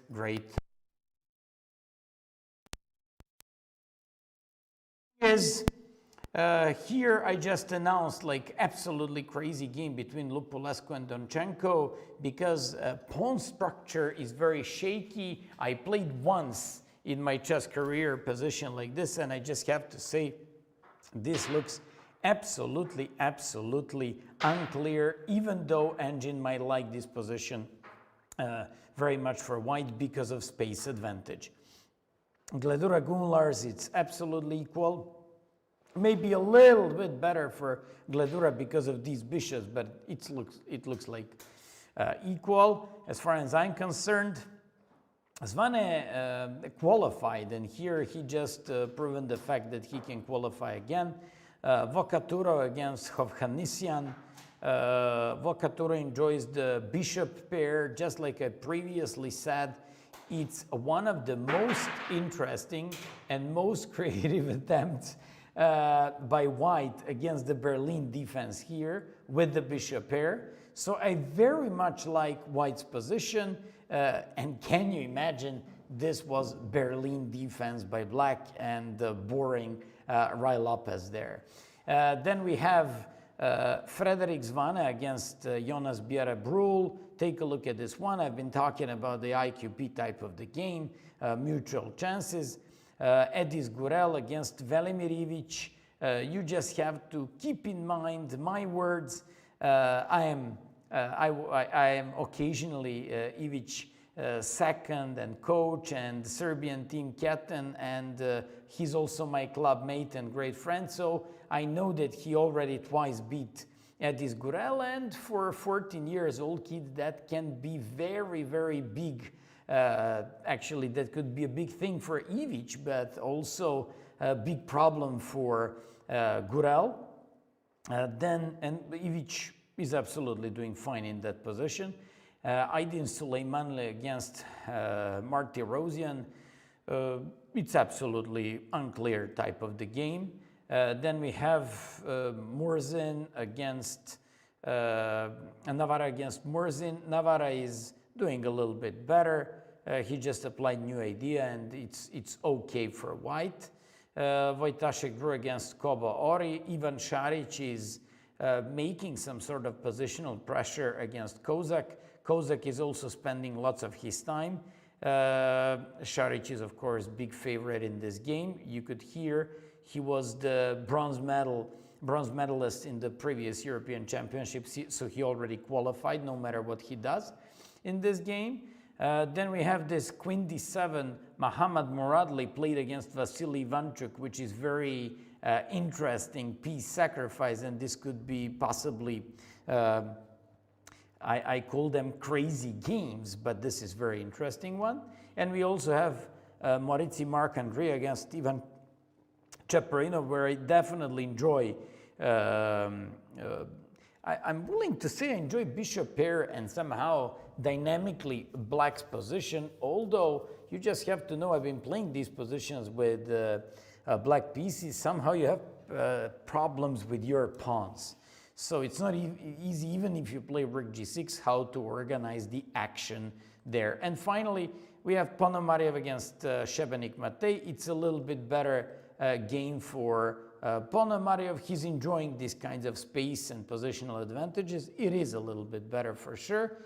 And then we have Injic playing against Nasuta.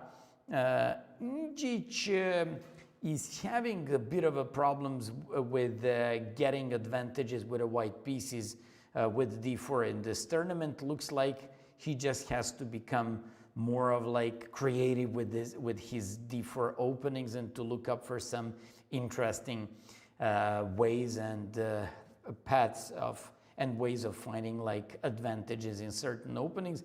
This one looks absolutely normal, but it doesn't look that challenging for black. And guys, I just want to tell you before we make a break that we've been enjoying here in the past hour having Grandmaster Jankovic as a guest. That was like a really good experience to have a guy who gave like all those interesting advices and stories. Also, I'd like to also tell you one more time, Sarana drew against Shevchenko, Kuzubov Anton Gihara, Paravian Esipenko, Korkolos against Nguyen, Pretke, Pehak, Brkichante drew Nils Grandelius, and basically all these guys made draws, as well as Azarov Zvane and Kacharava Sarkisyan, and I believe Kobo Ori against Wojtaszek. So all these games on top 20 boards are drawn, and now we're just looking games between Igor Janik and Bakra, Korobov Darda, and Santos, Latasa, Haim, and Dragnev with the biggest possible attention, because possible winners in those games can mathematically win and become the European champion. I'll see you in a while. Just give me some time to get some drinks. All the best, and see you a little bit later. Welcome back, guys. Live coverage of the last round of the European Individual Championship. We're just analyzing games on the top boards. 11 games so far were drawn. And let's take a look at these games. You know, maybe you've noticed we made a bit longer break than usual. And that longer break was because we were just in the, you know, like around the playing hall and restaurant where they actually get all those drinks, but I couldn't find any attractive, interesting names for you. So we now just have to carry on with this.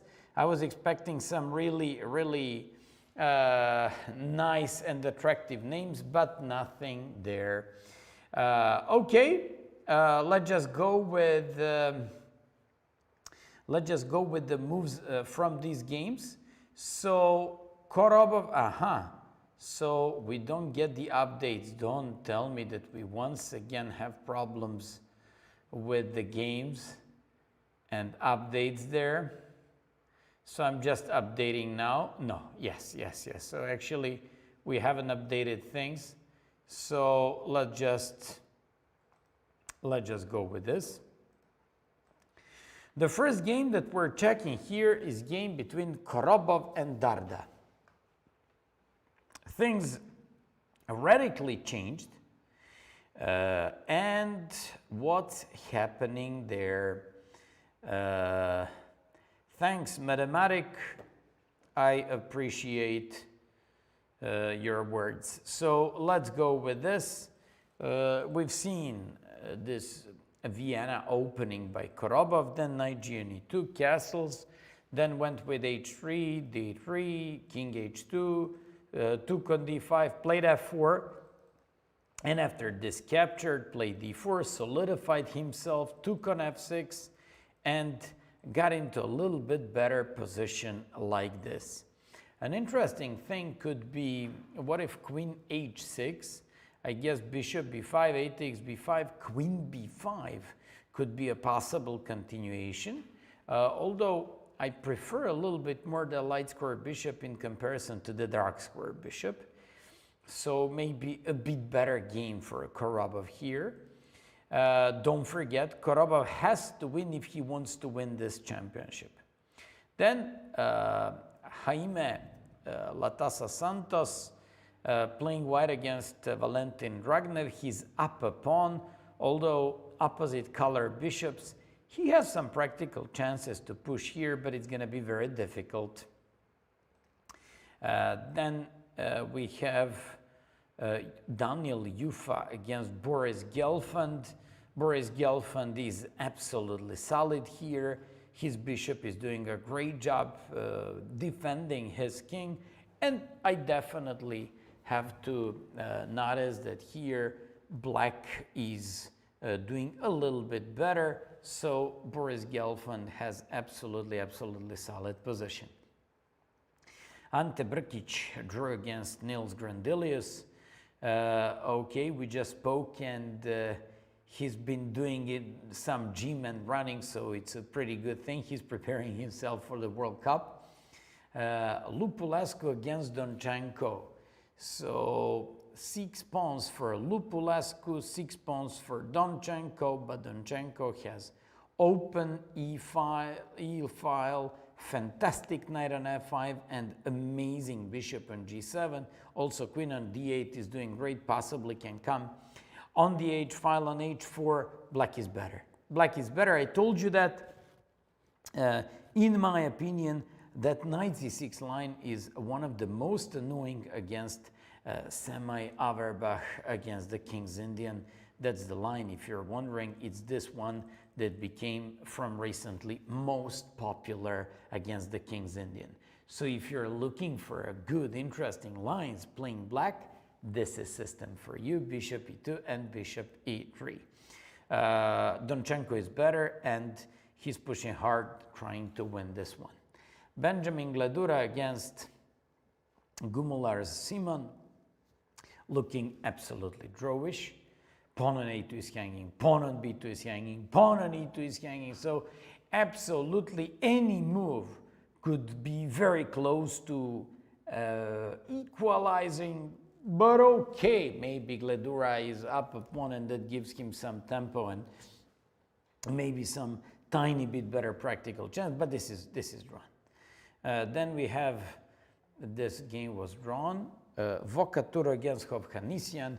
I'm especially interested in this game because this is the most creative approach in the whole tournament against Berlin defense. So I very enjoy White's play. If you ask me, White is even better, objectively speaking, in a game like this, thanks to the bishop pair. So it's going to be very interesting to see what's going to be the final outcome there. Then we just have to go into the game Frederic Zvana against Biarayonas. Frederic Zvana is up a pawn, but he has these terrible pawns, also drawn. Then Edis Gurel against Velimir Ivic. I spoke about this one. I told you that Edis is in great shape. He's really performing so good. Velimir, on the other hand, is going to try to win this game at all costs because past is on his side, and better results in the past. I believe he's beating him up twice in the last year, maybe a little bit more than that, but just like I said, Edis Gurel has never played so good, so this is completely different kind of circumstance. Okay, position is equal there. Sargsyan drew his game. Martirosyan drew against Suleymanli. Navara against Volodar Morzin. I just have to say something about young Russian GM. He's been performing really well in this tournament, showing that he's extremely tough nut to crack. Also that he knows his stuff, that he's very stable. So I just have to say that I very much like his chess. I remember him when he was a kid, when he was like 12, maybe even younger than that. He was a blonde young kid who was like extremely attractive to watch. Like, how is that possible that he's so young and playing so good? Just like you see, he's now performing well, and in this tournament, he just showed that playing against all those top guys, he can easily handle them, and that's a big sign for the future and his career in the future. Then we have like Kobore against Wojtaszek. They drew the game. Ivan Šarić has practically very nice position here. It's looking a little bit more space on the white side, a little bit better game, and definitely he's got control of the game. Knight d5. Knight d5, okay, trying to jump with the knight on f4 to open the bishop on d8, but also trying to take advantage of the bishop on h7 and queen hanging on c2. Still looking like a little bit better game for Šarić. He probably has to do something with those two pawns on the queen side and somehow to benefit from having them. But okay, this knight d5 announces a pretty interesting game, and Kozak won't wait. That's the message he sent. Ivanchuk, 2-4-5, 2-4-6. Ivanchuk is up a pawn. Can this guy get a pawn back? Bishop f5, not yet. He's going towards h6 to block that pawn, to remove it from, for example, x-rays by the bishop on d3, and to get more or less like okay squared there. Ivanchuk looks better, but nothing decisive. So he's up a pawn, and let's see, will he be able to somehow convert the situation where he's up a pawn? Moritzi Marc-Andrea against Ivan Chaparinov. Black looks better. Black has pawn, I was about to say, he's got a bishop pair, open b file, and that knight on a5 that could jump on c4 at some point, for example, right now. So he's threatening knight c4. He's having pressure against the pawn on b2. And he's definitely enjoying more of initiative here. So black for sure is a little bit better. And let's take a look at the game of Ponomariov and Šebenik. Ponomariov is looking, in my opinion, a lot practically better. Strategically speaking, these bishops don't do anything, and here bishop pair is not an advantage, actually it's disadvantage. Finally, Injic against Nasuta. Injic has two minor pieces against these two rooks. Last move was rook b1. Oof. Pawn on c file. Possibility to take on c3. That actually favors black, not white. So Injic is in some sort of trouble in this position, and that's the thing. When I say trouble, he's definitely worse here. I'm not sure if this is just slight advantage for black or maybe a little bit more than that. Those two pieces are, it's always great to have two minor pieces against the rook, but there's a problem here. And the problem is mainly in, disharmony of these minor pieces. And okay, so let's get back to Korobov-Darda. In the meantime, there were some moves played in this position. The rooks are off, Korobov is up a pawn. Although, keep in mind, bishop on c6 looks terribly bad, but black can go with some bishop e5 and bishop c7, going after the dark squares and going after the pawn on g3 and potentially weak king on h2. Okay, so we know now a little bit more about this position. Also, by placing this queen on e2, he wants to take on b2 and prevent h5 by white. Nice counter-attacking move by Darda, so black is doing absolutely okay as far as I see. Santos Latassa against Dragnev, objectively speaking, should be drawn. Although, as long as you're up a pawn, you have some theoretical chances to push here. Then Daniel Yufa against Boris Gelfand. Yufa is... He managed to exchange the knight for the bishop, which is, in my opinion, better exchange for white than for black.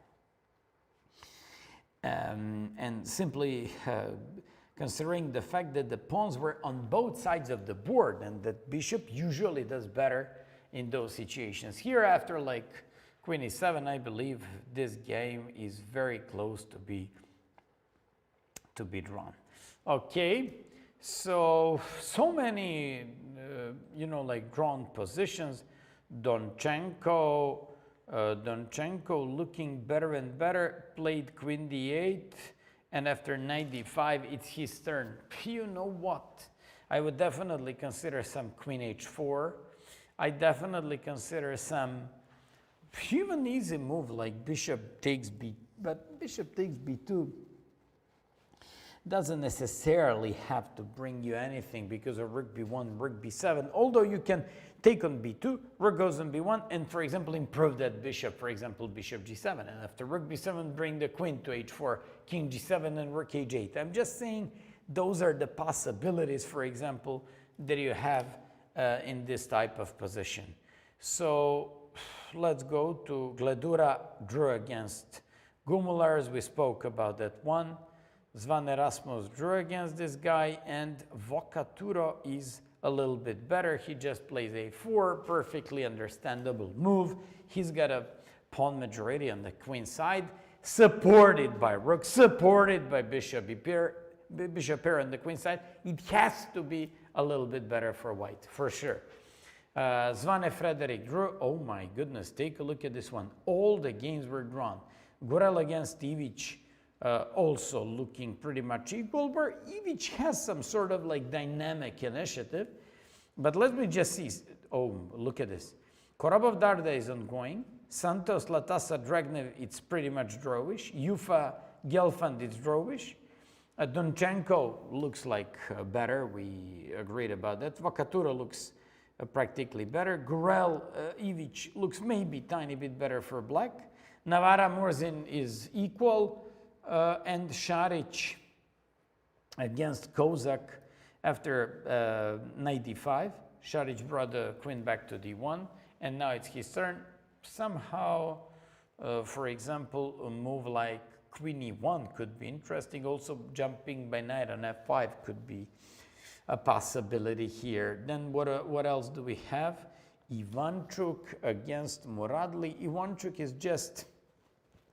He just keeps provoking some weaknesses in the black's game here. For example, he certainly doesn't want to go after the pawn on a4, but he wants to make some pressure and provoke black to play sooner or later b5. Once he does it, then the c6 pawn becomes backward, weak pawn.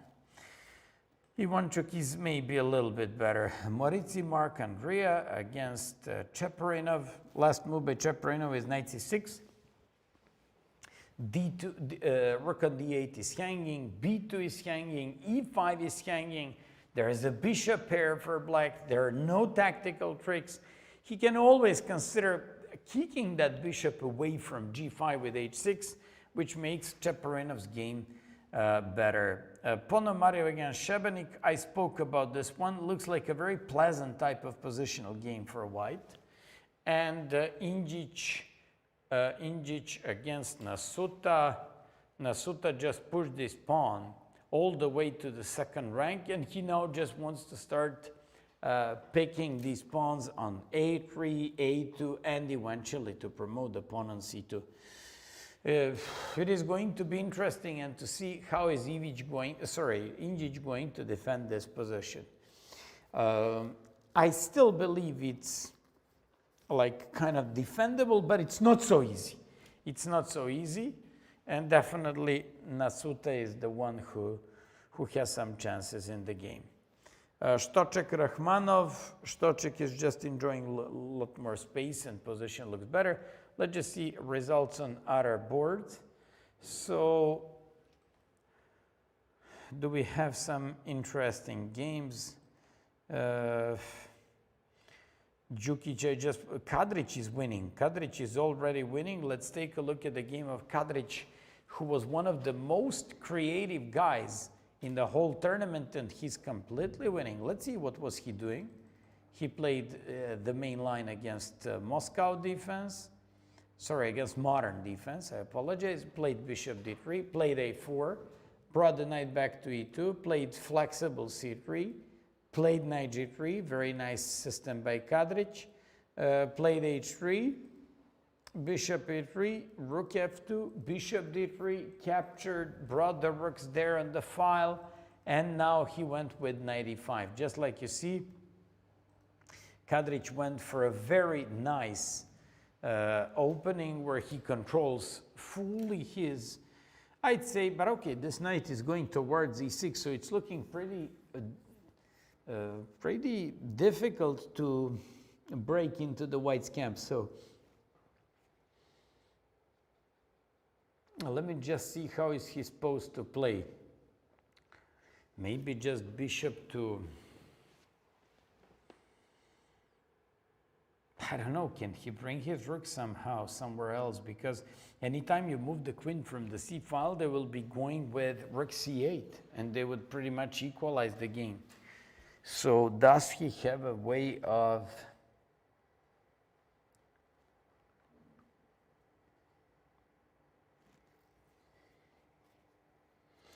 I don't know. I mean, just maybe some.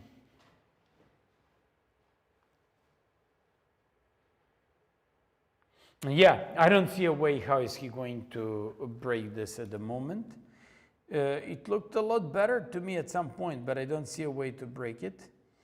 Kukhmasov, Lagarde. It's definitely, it would be great position for white until you know the fact that black is up a pawn. Then we just have to say that it's unclear and with mutual chances. Yeah, Parkhovyar, he plays against Mikhail Kobalia. Kobalia just won that pawn, has these double, okay, rooks on the b file. They're about to be exchanged. I'd say roughly equal game here as well. Velton Paul drew his game against Sergei Grigorians.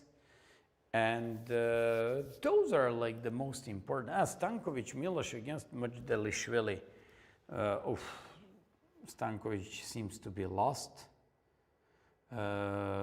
He's down 2 pawns. What was happening there in 29 moves to be lost with white pieces? He went for that popular g4, a3, exchanged everything. And oh, look at this one, plays h5, breaks on the h file on the 5th rank. And when he captured, knight takes e4. If f takes e4, which didn't happen in the game, he would just have like bishop takes e4, threatening rook, threatening c2, eventually capturing on h5, going with b3. What a nice tactics by Majdelishvili in this game. And after knight f6, rook takes there, bishop f3. He keeps on grinding Stankovic in this position, played bishop c6. He's up 2 pawns, and this should be, I would say, matter of technique. Okay, do we have some other interesting games there? Somebody made a comment, top 32 boards and no winner yet. Well, this is the last round, the stakes are high, and that's what it involves, like lots of psychology, lots of risks. Also, the money is involved now, these qualifying spots for the World Cup, and that's pretty much difficult. Let me just once again refresh the page, because it looks like we lost these games and these possibilities. Just give me a moment.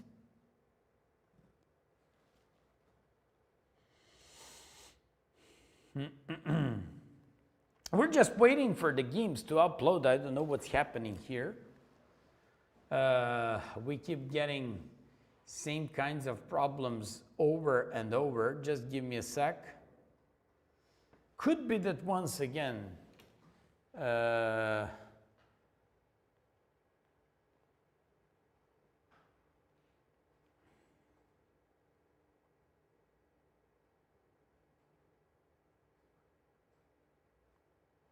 we can't find it.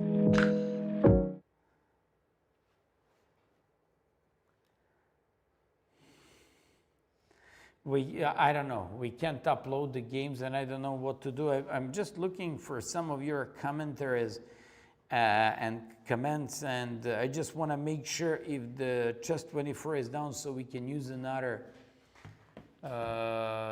This one is from the 11th round.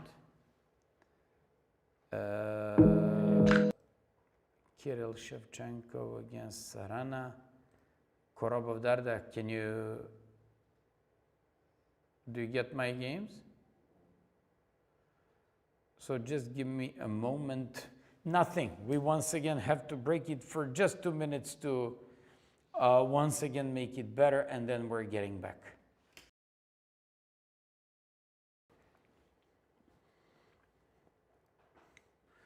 Welcome back. We just went on another site because lately, because of these problems.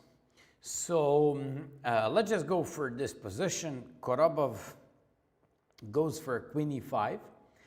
He's about to win that pawn on d5. That looks like a soul of the black's game.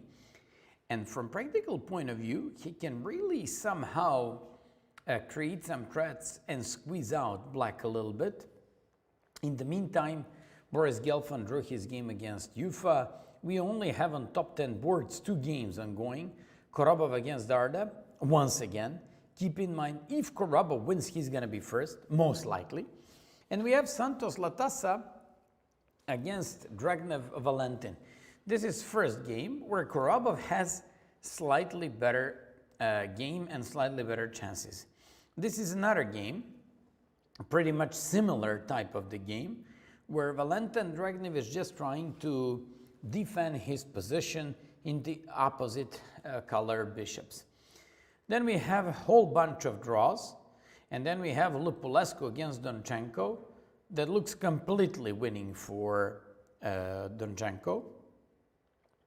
Maybe I'm just exaggerating a little bit too much if I'm saying that it's completely winning, but it looks like absolutely in full control from Black's point of view. He now threatens some g3, he now threatens some bishop c. I don't know, I mean, there are like so many threats. He now threatens, you know what? Is he threatening some sort of like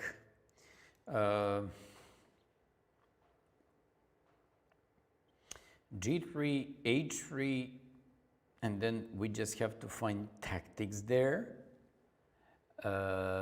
There is a thing with rook to e3 at some point, maybe even there, but it's probably simplest is just bishop takes c3. You cannot take by knight. If you take by queen, Actually, wait a sec. It's gonna be a little bit different. Yeah, if queen takes on c3, you can defend it. Maybe I went too far by saying it's completely winning, but it's a lot better for black. Vocaturo Hovhannisyan, Vocaturo, the guy who really tried the most creative approach against the Berlin defense. And this is not looking easy for Hovhannisyan, and I believe he's gonna have lots of troubles to defend this type of the game. Then we have like a whole bunch of draws, and Gurel against Ivic, also looking pretty much equalish, but okay, Ivic is going to for sure try out a little bit his luck, and he's gonna attempt to try to win this. Navara Murzin looking absolutely equal. I was just, I was just a little bit hesitating because I just need to, first of all, calculate materials, see if there is like some concrete threat in position. And it definitely looks pretty much equalish. Ivan Šarić against Adam Kozak. Ivan Šarić keeps on grinding down his opponent. He seems to be better here. He enjoys more space. That bishop on h7 looks terrible. Queen on g8 as well. I prefer Šarić's position a lot more. Ivanchuk.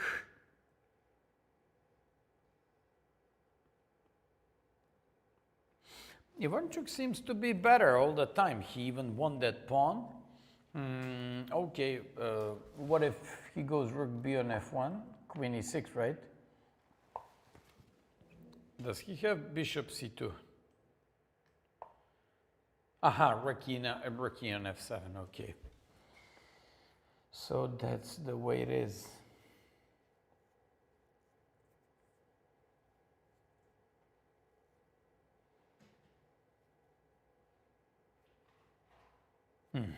Okay, so we'll see how is he going to play this type of the game. Looks better for Ivanchuk, but I don't see great things.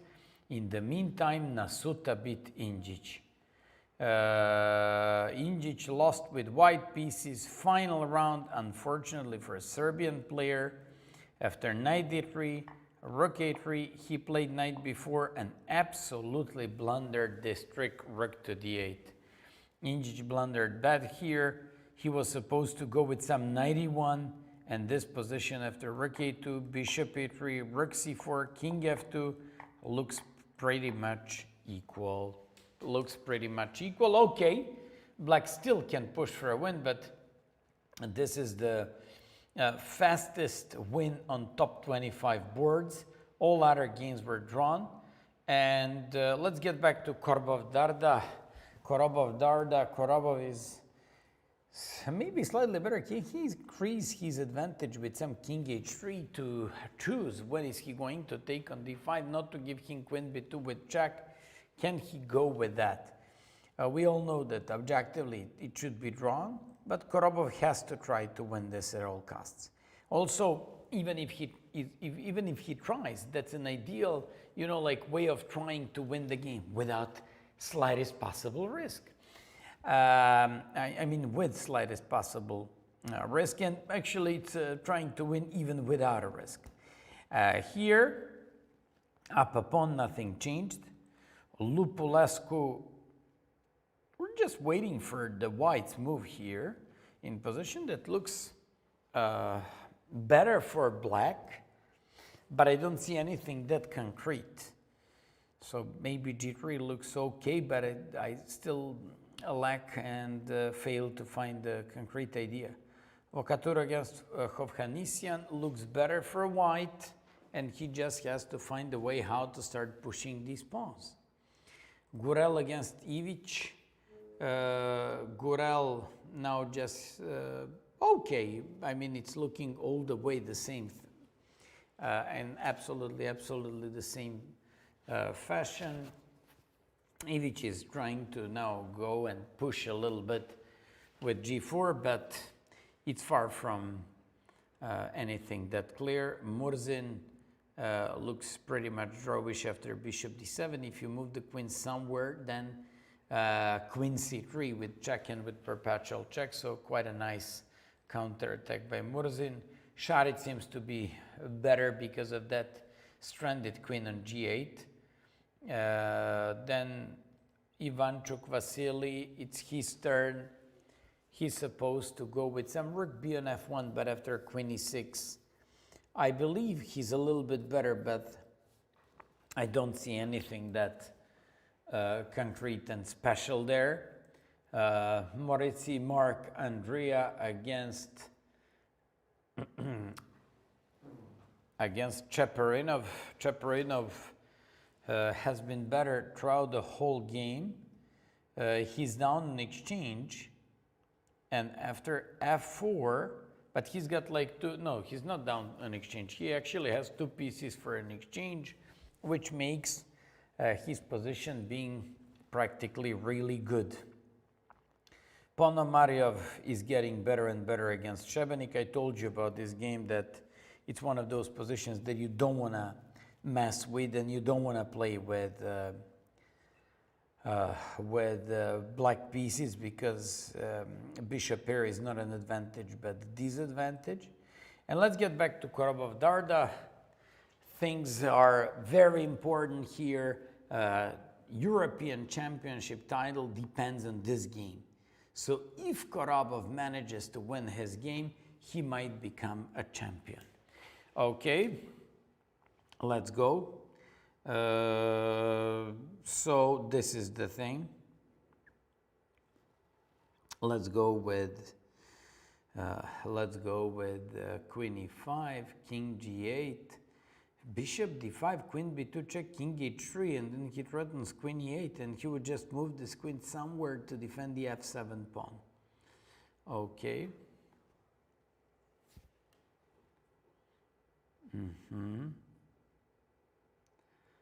Queen e5, king g8. Okay, nothing concrete, nothing changed there. This is getting, every time we actually check this, this is getting more and more drawish, so I don't see anything special about this one. Nothing too exciting in tonight's or today's round. Lupulescu Donchenko, it's one of the most exciting games here. Vokaturov Hanisian, it's pretty useful one, especially keeping in mind that he tried something new against Berlin. Ivic against Gorel. Ivic played g3, cannot take by rook because of rook c2, cannot take by king because of rook g8. Quite a good attempt by black, and this is the thing. So let's just see g3, king g3, rook g8, but somehow I see, and I start to see some threats for Ivic in this position, and it's not looking that easy for white. Navara Murzin. Okay, it's drawn. Šarić, Ivan Kozak. Somehow Šarić allowed his opponent to play this knight bd5, and it's not only about that, it's also about being able to jump on f4 and, for example, take that bishop on g2 with tempo.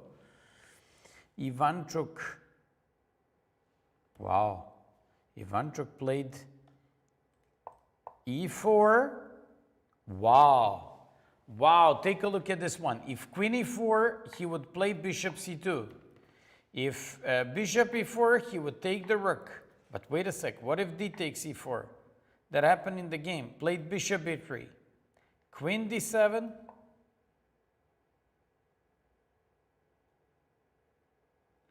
Oh my goodness. Take a look at what he found.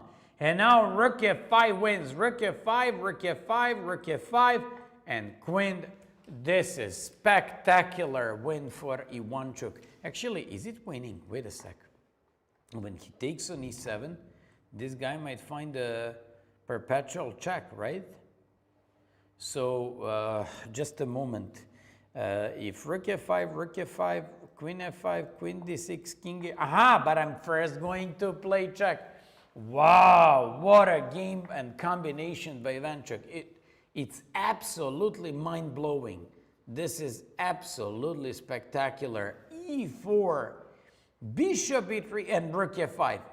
Will he find that? You know what? If he played e4, he probably saw it till the very end. And in the game let's go back to another game, and then we'll get back to that one. Ponomarev is more and more winning. This is now absolutely almost undefendable. He's gonna have dominating knight against that bishop. Ivanchuk played rook f5. Wow, what a combination. This is one of the most beautiful combinations in the tournament. It's not about that one. You know what? You have to find rook b on f1, first move. You have to find e4, second move, where it was under the attack by 3 pieces. You had to find bishop e3, third move. Rook f5, fourth move. Rook f5, fifth move. Queen d6, sixth move. And to actually be able to visualize all this with first bishop d1, oh my goodness. This is absolutely a stunning combination and calculation by Ivanchuk, and he shows why Kasparov at his prime called him one of the chess geniuses who never became world champion. This is absolutely, absolutely fantastic. Ivan Šarić, okay, it looked better for white most of the time. It still looks better, but I don't like the fact that he at every moment can lose the bishop pair. And also, this guy, when he takes on b4, he's going to be able to somehow reactivate the queen. So that's a good thing. Let's get back to Ivanchuk's game. Rook f5, absolutely the most spectacular combination in the whole tournament. Oof, I'm going to give this one to my students when we work on calculation. It's so good because you know what? When you play your games, one thing is if I just give you a puzzle diagram and I tell you white moves and wins, you're gonna find it. You gotta feel it during the game and say, there must be something. I have a feeling there could be something. So that depends on the strong calculating abilities. Okay, this is absolutely winning. So he found 1, 2, 3, 4, 5, and after this one 6, and after this one 7 moves in advance. Absolutely crazy, absolutely crazy, fantastic. Okay, so it's the 41st move. That's why players started to take time. This guy played queen d4. Ivanchuk even had to visualize this one, and after that king h1 is just winning because he's up a piece. This also shows like the depth of the combinations when you have to calculate, and when you actually play your games, it's not easy at all. Okay, that's it about this one. Let's move on to the next one. So, okay.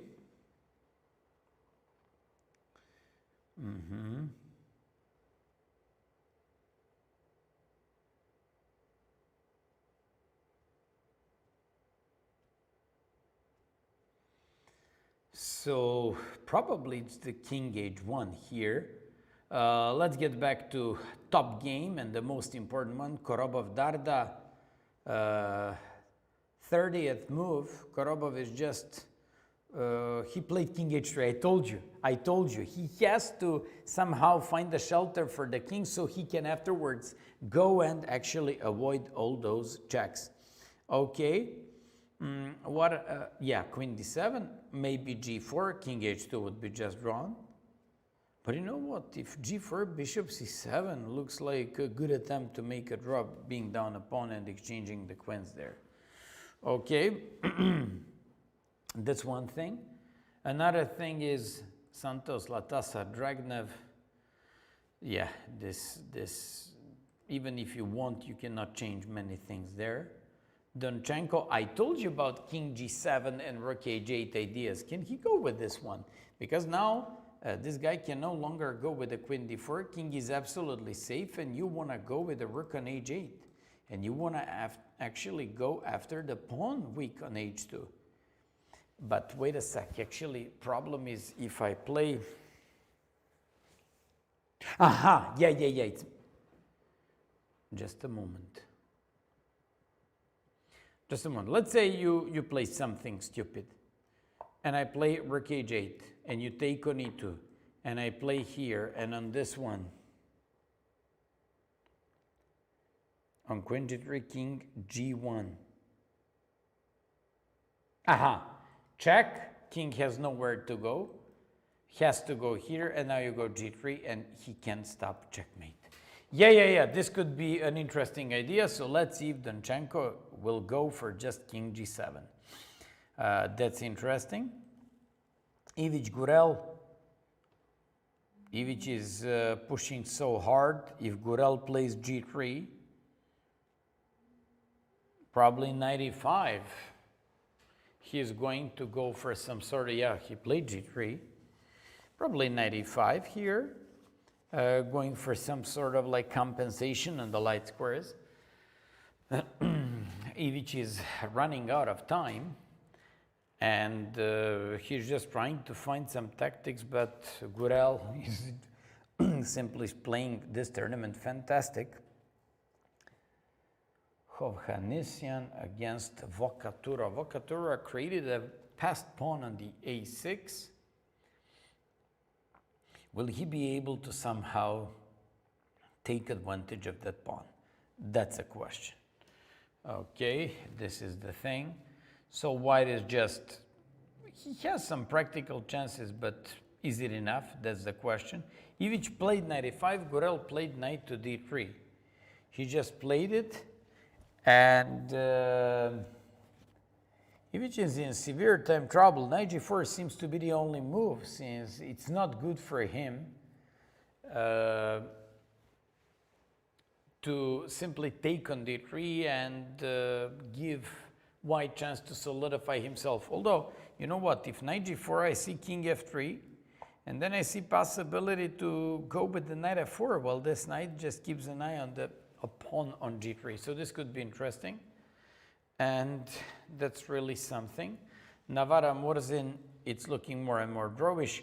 If Navara takes on d7, Murzin is gonna come up with perpetual check. That's more than obvious. Kozak against Šarić.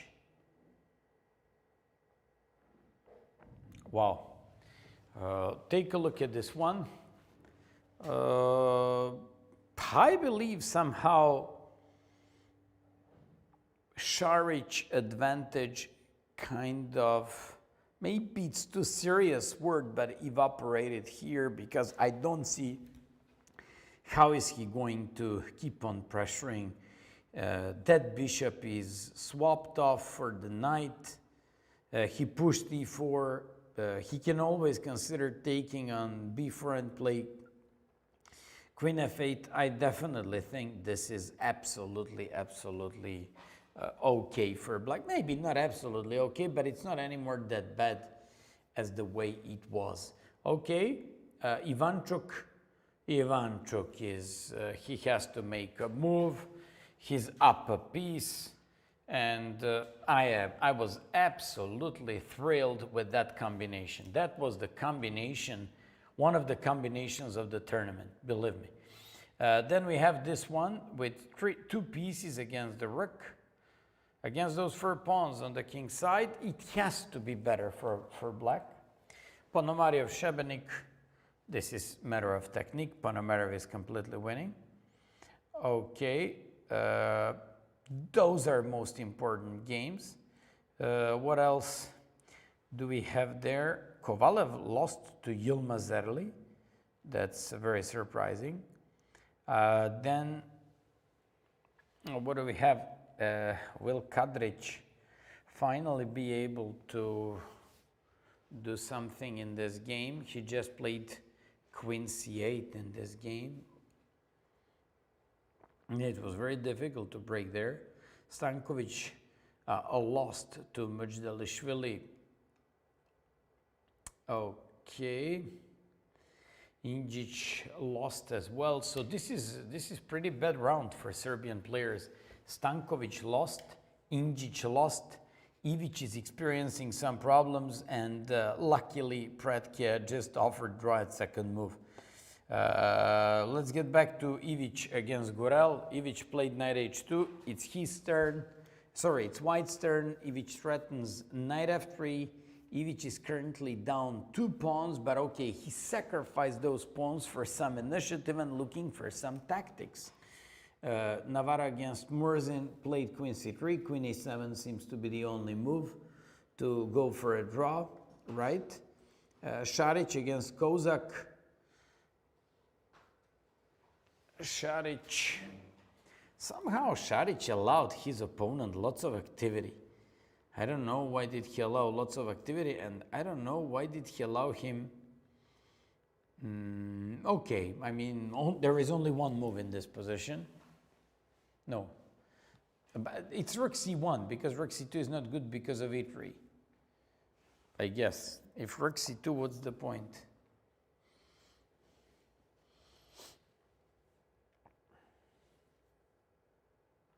Okay, rook c2 also could be one of the options, but you know what? I absolutely don't think that now Šarić is having anything that special. Rook c8, queen has nowhere to go because it's pretty much tied up for the night. Has to go with this and queen e8. And Šarić in this game, it's his turn at this moment. Will he play rook c2 or rook c1? That's a question. And that's one of the critical things there.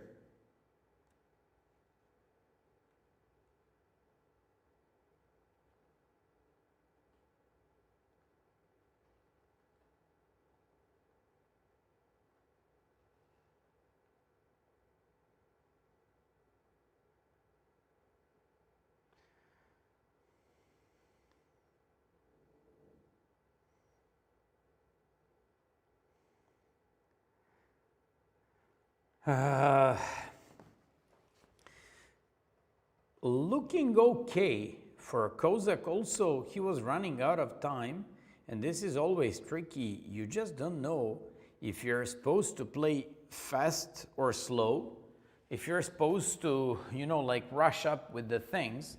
Let's go to Donchenko. Let's go to Donchenko's game. Donchenko won in the meantime. Donchenko won. And if you remember, we spoke about the King's Indian. I told you that a knight c6 is one of the most critical things here. That after like f4, knight g4, bishop d4 was a classic approach. Bishop c1, knight h6, knight f3, c6, a4, c takes, e takes, brought a knight back into the center of the game, broke in the center with e6, and played rook e8. Took control of the dark squares of the e-file. Absolutely great game by Donchenko. Bishop c3, king g7, and rook aj, the moves I suggested. G takes.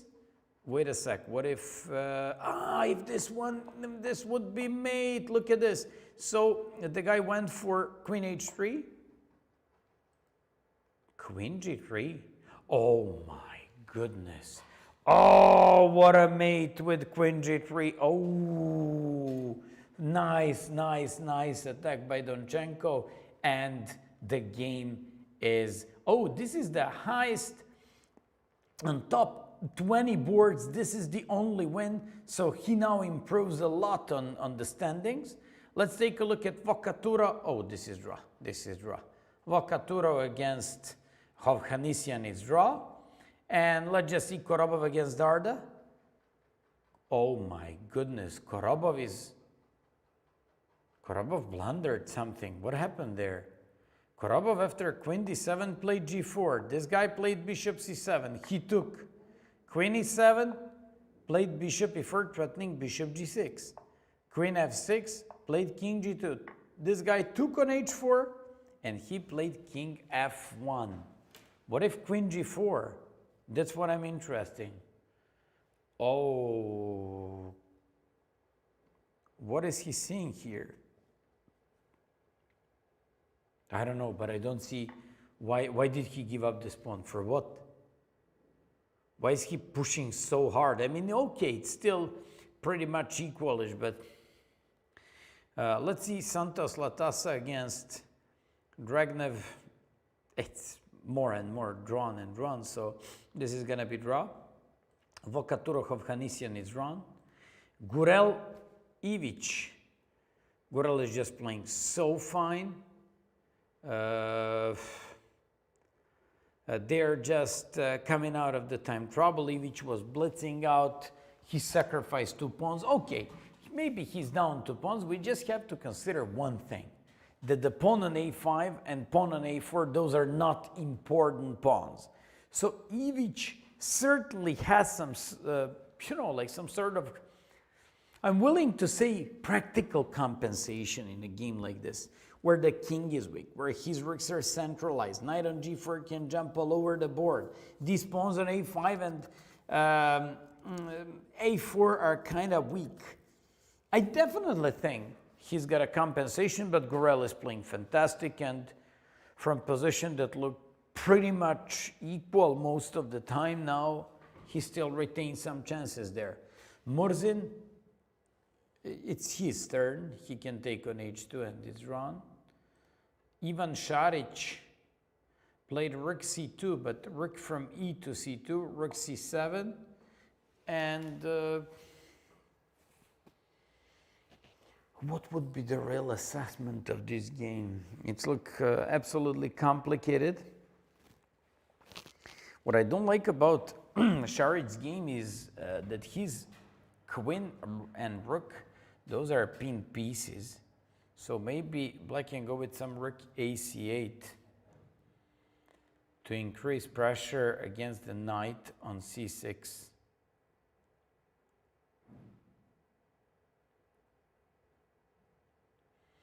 Quite an interesting thing. Let's see. Queen b5, rook ac8. What is happening in Ivanchuk's game? Ivanchuk played king h1. Muradli, it's his turn. Chaparinov is much better. Ponomaryov is completely winning. Stochek, but okay, these are the games after the 25th board. Let me just take a look at my friend, game of my friend Luka Drašković. Drašković looks pretty much equalish. He's been playing pretty good tournament so far. I don't think he maybe lost 1 game in the whole tournament, which is pretty good performance, and he keep getting some rating points, and I'm very happy for him. Let's go for Gurel Ivic. First Korobov Darda. And Korobov, okay, Korobov will play king f3. But you know what? Whenever you have these heavy pieces on the board and obstacle bishops, the thing is, you just have to watch out of some. Look at this one. I mean, if Korobov plays king f1, bishop g3, right? How are you going to stop my mating threats? You play queen c8, I play king g7. You can't bring the queen to defend f2. So if I play king f1, bishop g3. If I play king f3, what if bishop f4?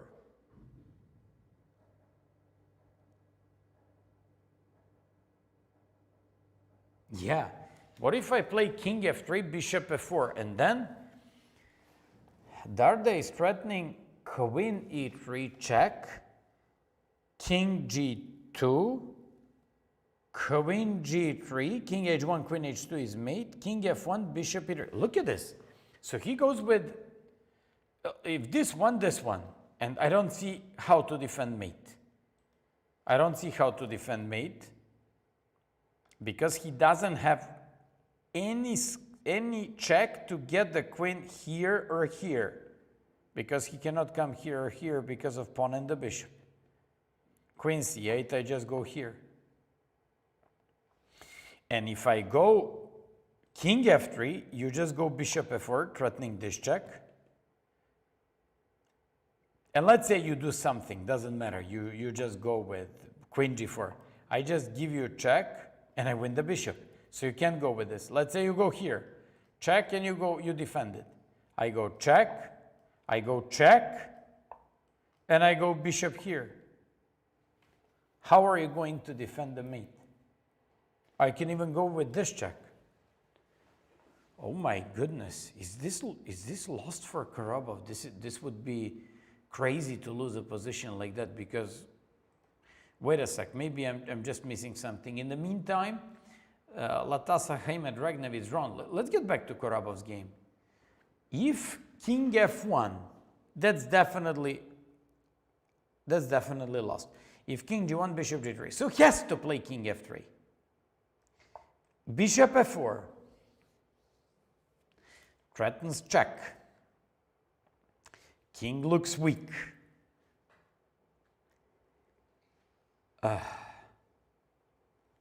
Oh my goodness, Karabov is lost here. Karabov is lost, and I don't know, am I missing something? Let me just read the chat. Maybe I'm missing something. Don't forget, I'm not using an engine, and a possibility to go with a wrong move and combination is very big, so I gotta apologize if I'm providing something bad there. So let me just go in the chat room.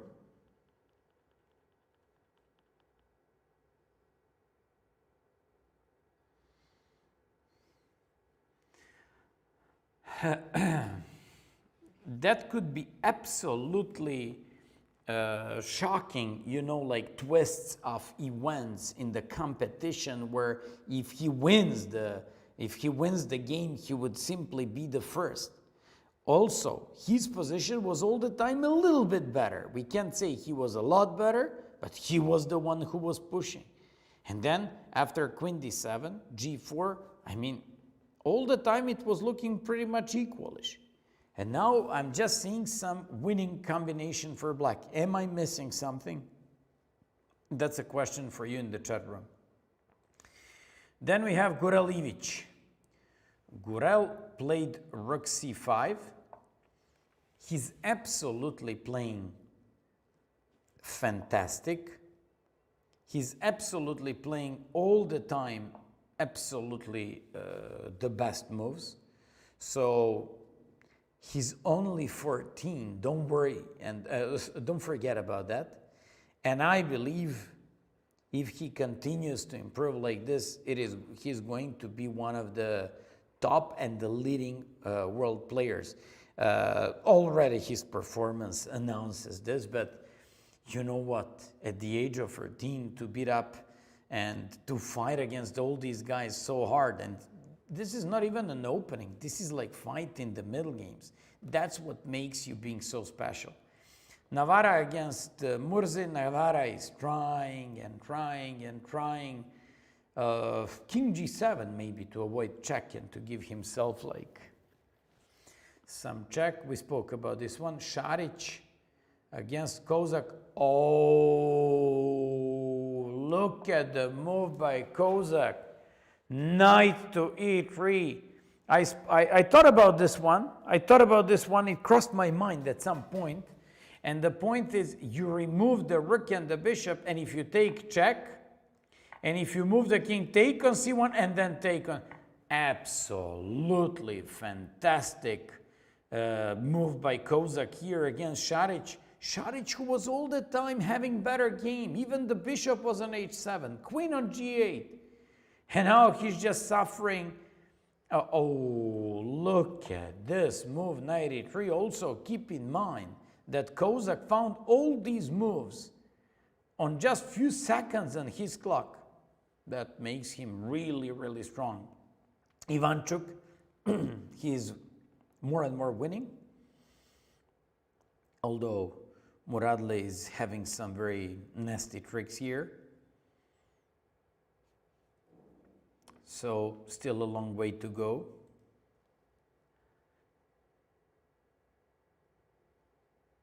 Chaparinov seems better, but I don't think he's going to miss his chance against young player. Ponomariov is dead winning because that knight is dominating the bishop. So let's just get back to Korobov against Darda. Darda played bishop f4. I told you about this move. And yeah, exactly. I told you about bishop f4. Oh my goodness. Let me just see Darda's tie break. That could be very interesting. Darda has a very bad tie break. If that's the case, Korobov sacrificed on g6. If that's the case,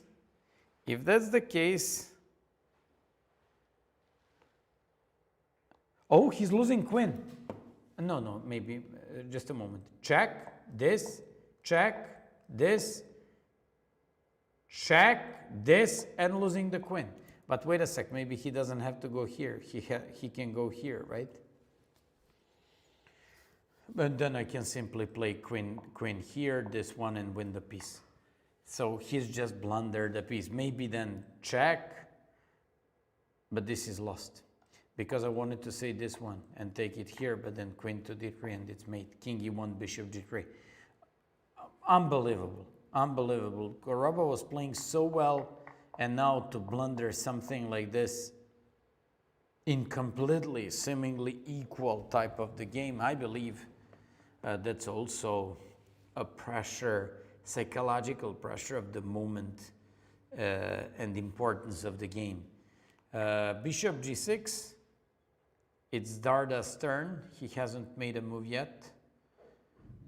This is 46th move, so it's White's turn. In Santos Latasa game, he cannot take because of queen g5 and queen d5. So this is now dead equal. Bishop g6. Darda played queen e3, and after king g2, officially, I just have to say that it's now winning for Korobov. Just queen g3 and winning the piece. Maybe even queen e2, but you just have to calculate a lot more there. Wait a sec. If king e2, king h3, I just go for the same. I give you check and I win the queen. So queen e2 also wins. If this one, you just go for this mate.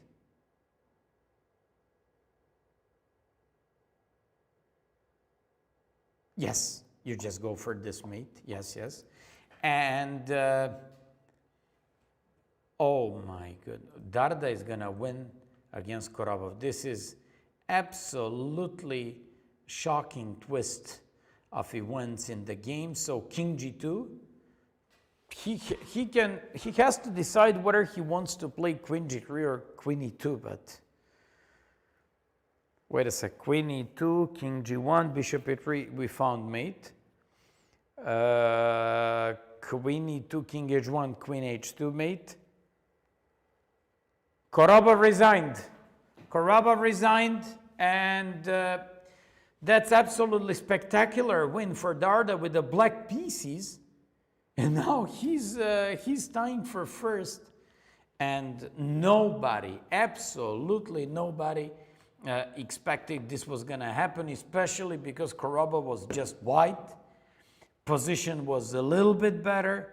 Then it was pretty much drawn, and then all of a sudden did he overpush? Did he blunder something? We don't know. We just know that Darda made and scored a fantastic win for black. Santos Latasa Dragnev, it's now drawn. Ivic Gurel is the only game on the top 20 boards. And Ivic is clearly down 2 pawns. Now I'm not even willing to say that he's having some sort of like compensation because he's clearly down 2 pawns. Young Gurel can just move the king and try to simplify the game, threatening 95 followed by a rook. So king c1 maybe. threatening knight e5, rook f7 to win the third pawn. Okay, there are still some practical difficulties for white in realization, but I can't believe what's happening here. Navarro against Morzin, it's drawn. Moritzi against Chaperenov, it's better. Ivanchuk against Muradli, it's still a lot better. Šarić made such a big blunder in seemingly better position most of the time. So after knight to e3, he's now experiencing some problems, but absolutely shocking win by Darda there.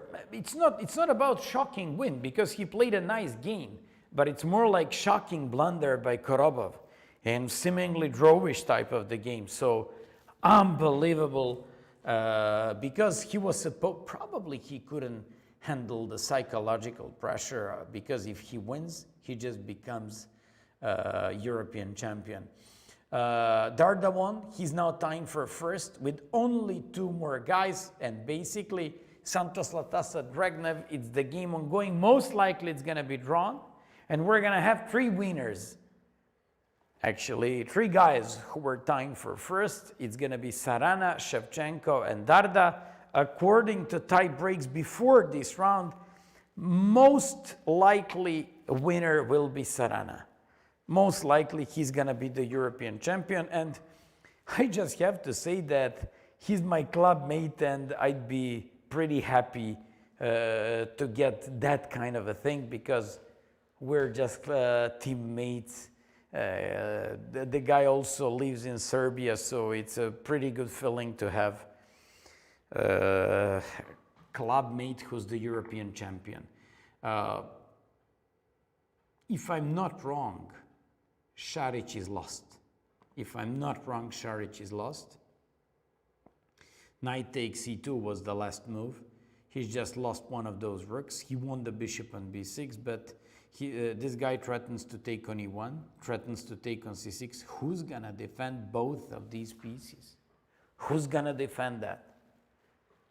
I didn't expect this would happen in the last round. Dragnev, it's now even equal number of pawns, so Latasa cannot win this anymore. For sure, we're gonna have 3 guys who are going to tie for the first, and amongst those 3 guys, I believe Sarana is absolutely the biggest favorite on the time breaks to win because his tie breaks are absolutely great. Okay, so let's just go with what's the game? Gorel Ivic, Donchenko won. He's now somewhere in the very top, I believe top 10. Ivic is looking for some tactics. There is like some sort of disharmony in the white's position, and that's probably something that Ivic is trying to find here. But it's absolutely a great win by Darda. He yesterday made a fantastic game playing at that game against Parhoviar.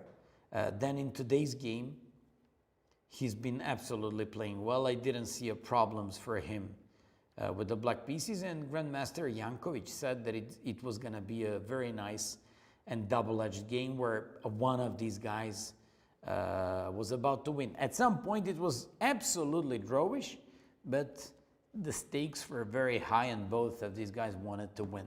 Navarro against Morzin, it's looking absolutely drawish. Young Morzin is absolutely playing well these difficult type of endgames, holding his opponents really well. He's becoming a very strong player. Ivanchuk, nothing changed there. I wanted to Ponomarev in the meantime won. Congratulations to Ponomarev for leading and conducting a great strategic game there.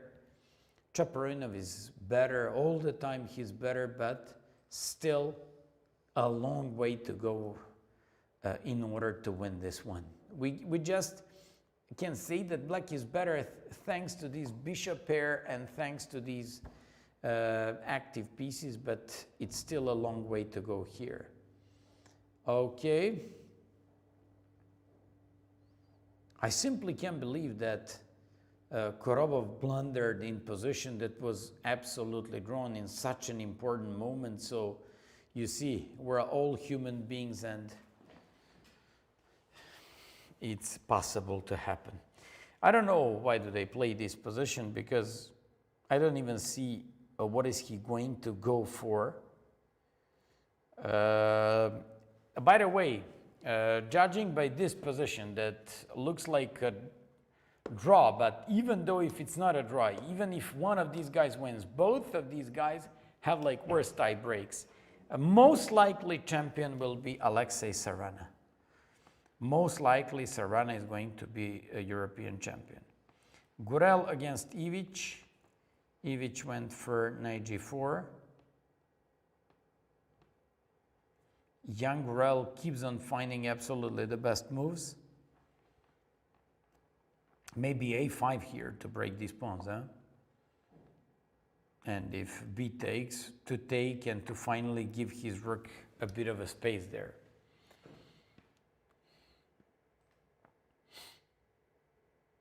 Will Navarro try to take on d5? Because I believe this could be a reasonable attempt of trying to win, if he wants to try to win this.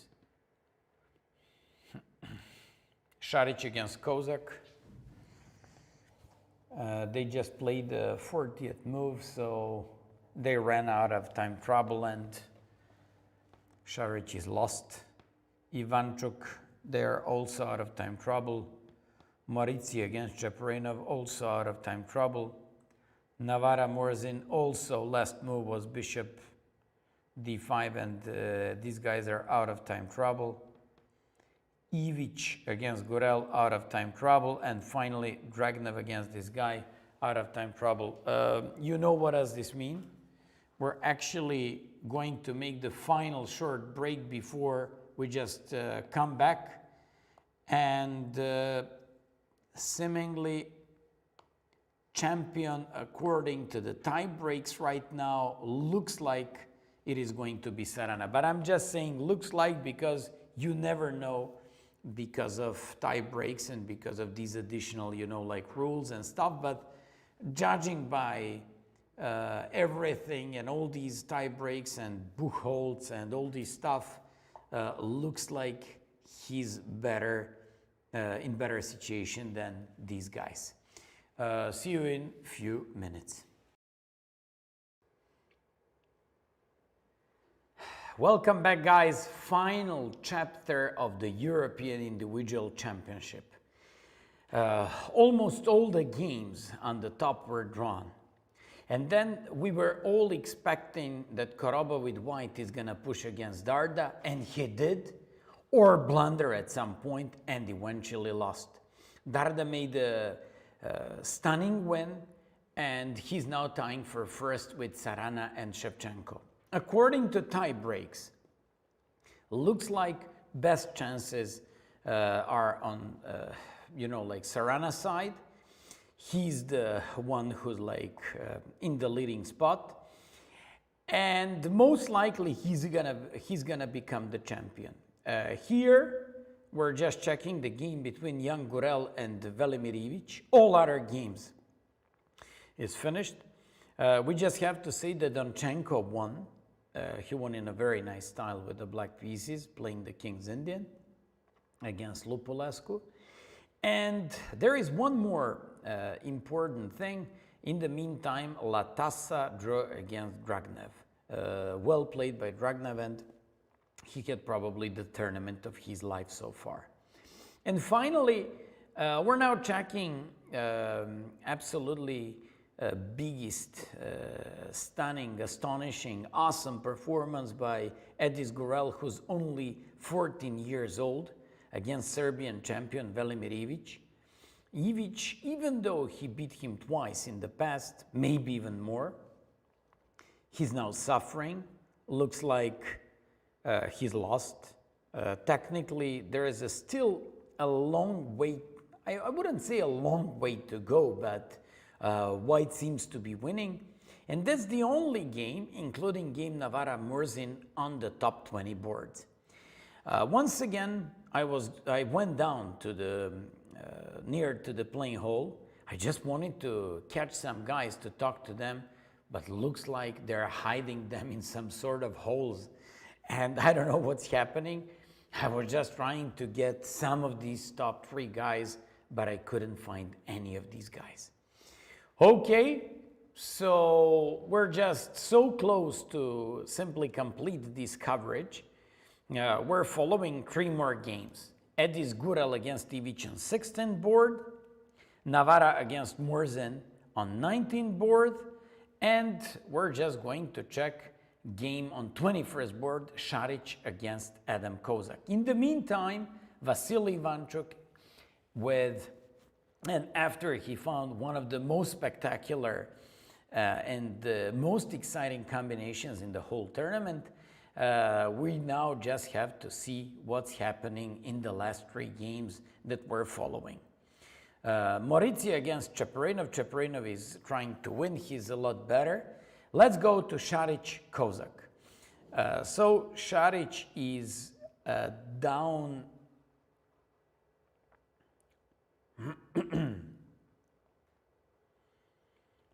I'm just checking, and I can't believe that he played knight a7. He threatens a rook and threatens knight. A simple move is rook d8 to keep the material, like advantage. But does he have anything else apart from that that would be interesting? For example, knight d4. Knight d4, knight c8, knight e2, king f1. No, that one doesn't seem to be working. Knight d4, knight c8, queen c8, rook c7. No, that doesn't seem to be working either. Looks like rook d8 is the only move. Šarić is trying, he's better on time, so he's just trying to catch his opponent off guard, and this position still ongoing. Navarra against Murzin. Navarra played e6. Murzin has to find, let me just see what's happening in the game between, and Edis Gurel beat Serbian champion, it's still knight c3, so he's winning. He's really great the way he's playing there. Simply the level of his play and all these moves that he keeps making for the last couple of days, they're just so good. And when you play good, you're finding hard, trying harder, you're also in shape, finding easier all these moves and motifs. So it's not that surprising when you play so well that actually everything goes well for you. Ivic has been suffering in the first part of the tournament, didn't play that well. Then second part of the tournament, he really played really well up to this round. Yesterday he was supposed to push with white pieces against Pretke, and now he just has to suffer because of the choice he made yesterday. He made an easy draw with white pieces. Now he was pushing hard against the kid who's just playing fantastic chess, and he's, objectively speaking, lost here. He played bishop e6. Knight a4 should be the move for white for sure. Even rook b5 followed by knight c5 could be working. But okay, just like I said, still some way to go here. Navarra-Murzin, Murzin captured on e6. Very interesting would be what to do if queen f6, queen g2, king c3, because you just have to, you don't have check, and the king is just gonna go here, so it's gonna be dangerous. So it would be interesting how to play this type of an endgame. That's Navarra's idea when he played e6. So that's the point of these guys. They're trying so hard, even when position is like so equal. This is Cheparenov's game. His position now looks just it looks better and with better practical chances, but he now has to do something with his bishop. Šarić, Kozak. Aha. Šarić, Kozak. It is better for. I'm not even sure if it's better at all. He now went for knight f4. Somehow black looks better, but let's see what's going to happen in this game, because it's a roller coaster of all these moves and possibilities on both sides. Okay.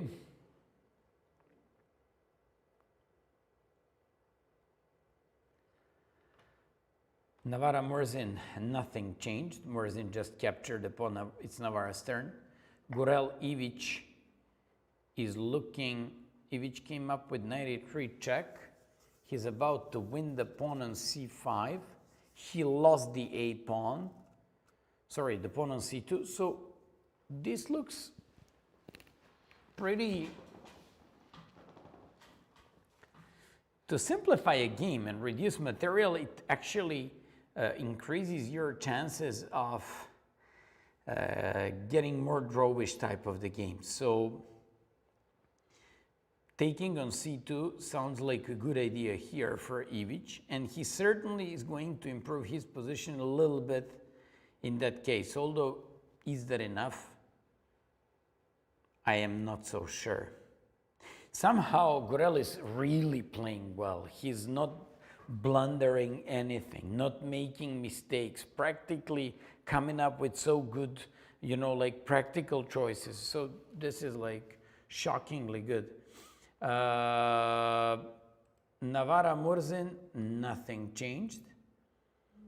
Šarić Kozak, knight f4, it's Šarić's turn. What happened in that game? Because we checked this game after knight e5, queen a5, Kozak captured on a7 and played knight f4. He didn't want to play rook d8. So once again, I just have to repeat, Sarana, Shevchenko, and Darda have all finished with 8.5, but looks like and seemingly Sarana is about to become the European champion on tie breaks, because he's just having like the best tie breaks in that case. There are no playoffs, and we'll see if I'm right, because in one round lots of things might change. Although the difference between Sarana, Shevchenko, and Darda are really, really big. So that's why I think it's almost impossible that any of these guys could do it. Okay, so bishop f1 was played by Šarić. Kozak has to find the move. Navara Murzin, queen e3 happened. And it's black to move in the game. Navara is still trying. It's so difficult to make draw against these guys, because he's just trying till the last chance exists. That's very interesting. Gurel Ivic. Let's get back to that game. Ivic captured on c2. Gurel came up with rook c5. Will Velimir be able to save this game somehow? That's the question here.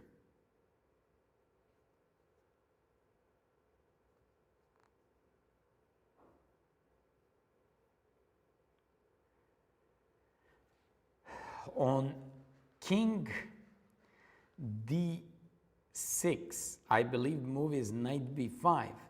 And if king d7, rook c7 is mate. If king e7,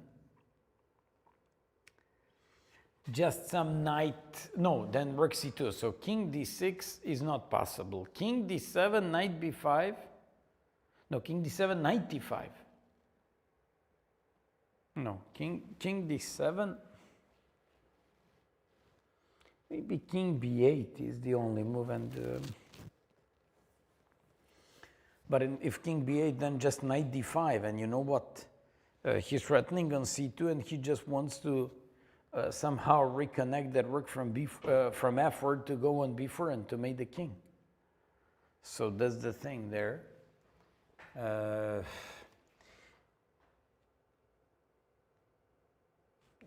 This seems to be winning for white.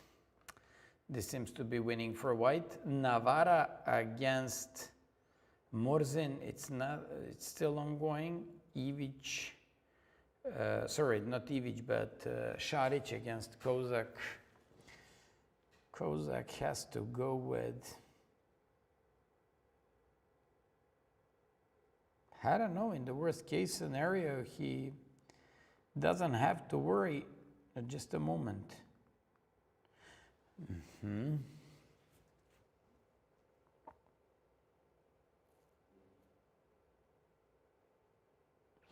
Can Kozak go with knight d4 here? Threatening this check. If rook c8, giving first check. King has to go on h1 and this one.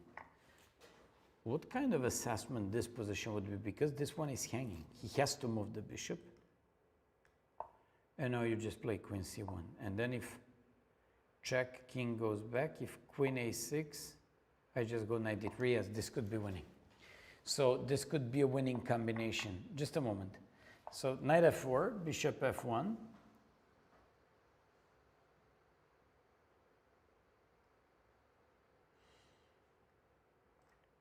Cheparinov in the meantime goes for this position, and it's now looking drawn. Kozak played something else. He played bishop f1, knight to d3. Šarić captured, and now his bishop is hanging. Aha, he now threatens knight e1. And if bishop d2,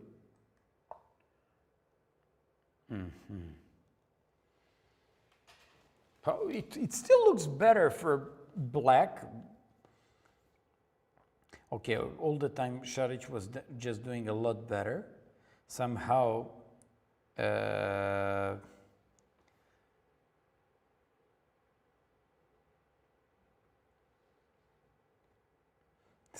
he saved this game so far in so many ways.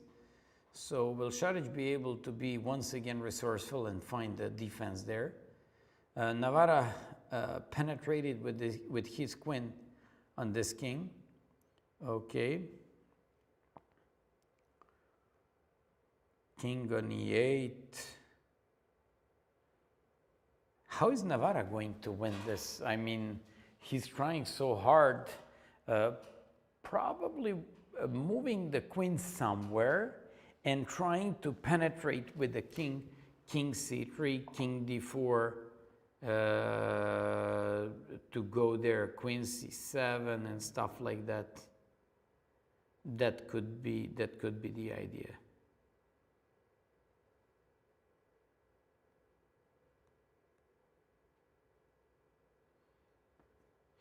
Okay, let's go to Gurel against Ivic. Rook c5. Ivic still hasn't made his choice. Navarra Morzin, it's this one, and we have on top 25 boards this one in Cheparinov against his opponent, and this is looking like a little bit better. If you ask me now, it even looks a little bit better for white.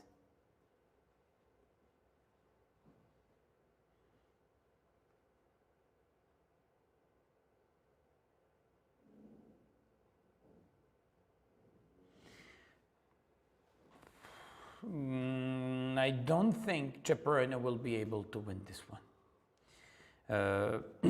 Keeping the light square bishop and the bishop pair, he had way better chances of pushing for a win. I don't think he's going to be able to do it.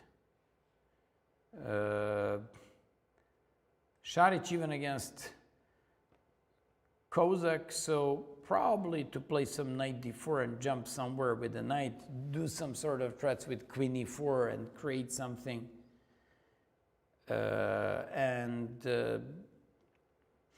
with practically lots of difficulties for Šarić and his king on the light squares, because knight can just do lots of harm after knight e4, knight f3, and possibly queen on e4.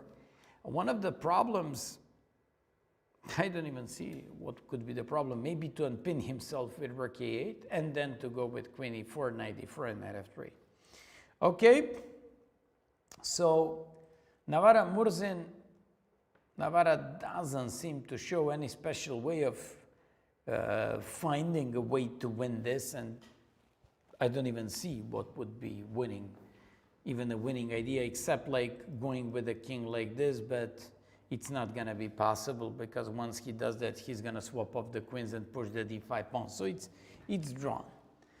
And Šarić, Kozak, we just spoke about this game. And eventually, Gurel, Ivić, position changed. Ivić played king to b8.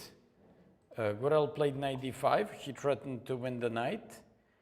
Ivić played rook c8, opposing this threat. And after rook b5, played king a7. Probably some... I like this knight c5. Do you know why? Because if you take, I take, and now I all of a sudden threaten mate like this. So I would just simplify the game more and make my life easier here. And that's why I think that after rook b5, king a7, knight c5 should be a lethal thing by white. Navarra-Morzin, nothing's changed. Šarić, Kozak, still nothing. Kozak is once again running into time trouble here. Chaparinov probably should be going with some... Does he have a way of penetrating into this position onto this one? So the knight has to come here. Can he go with this? Knight a8, knight b6. Because if I go knight a8, you can't go king d5 because I give you check-in when you go like this. At least I'm finding resources of going after e5 and b2, and then you would be, right? So you can play, what do you play after knight a8? What do you play after this?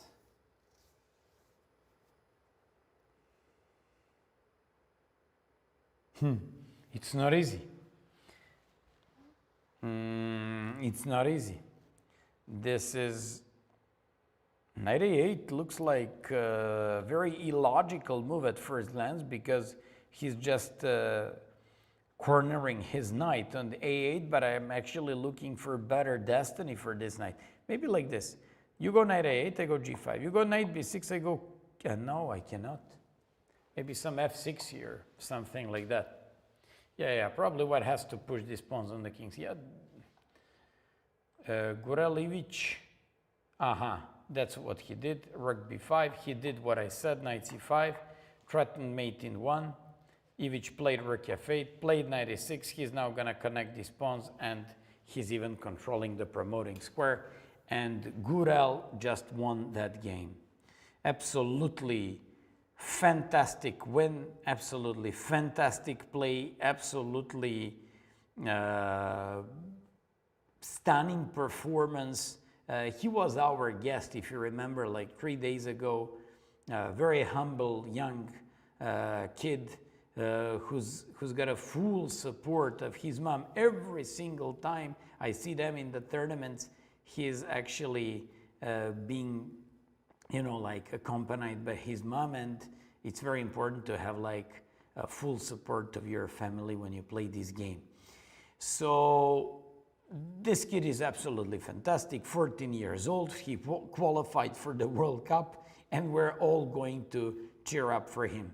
For Velimir Ivić, is not a big deal to lose this game because he already qualified for the World Cup in the previous European Championship, but this is a big thing and a big step forward for young Turkish player. So let's go to Navarra-Morzin and see what is going to happen in that game. Navarra-Morzin is it doesn't change at all. Šarić, on the other hand, just played queen d7. He's defending very, very nicely here. If queen takes d2, he's going to go with the queen c8. And that's the thing. Black has to move this rook somewhere. So it's not going to be an easy game for Kozak, who's running out of time. And now, maybe I'm exaggerating, but somehow Šarić keeps on improving on his position. He was in the middle game after his knight on c6 somehow got pinned. He was lost there. And he manages to very, very nicely finds these saving moves. So we're just having those games to follow. Cheparinov played knight a8. I told you about this move. Probably white has to go with some g5 and has to push these pawns. Otherwise, everything might be too late. So this game is not going to take for a while.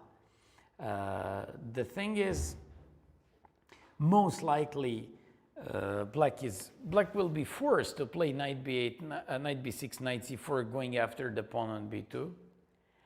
On the other hand, white just has to push these pawns on the king side and trying to make some sort of break, but it's not going to be easy. So I absolutely cannot give any predictions there. Okay, just want to remind you of the fact that,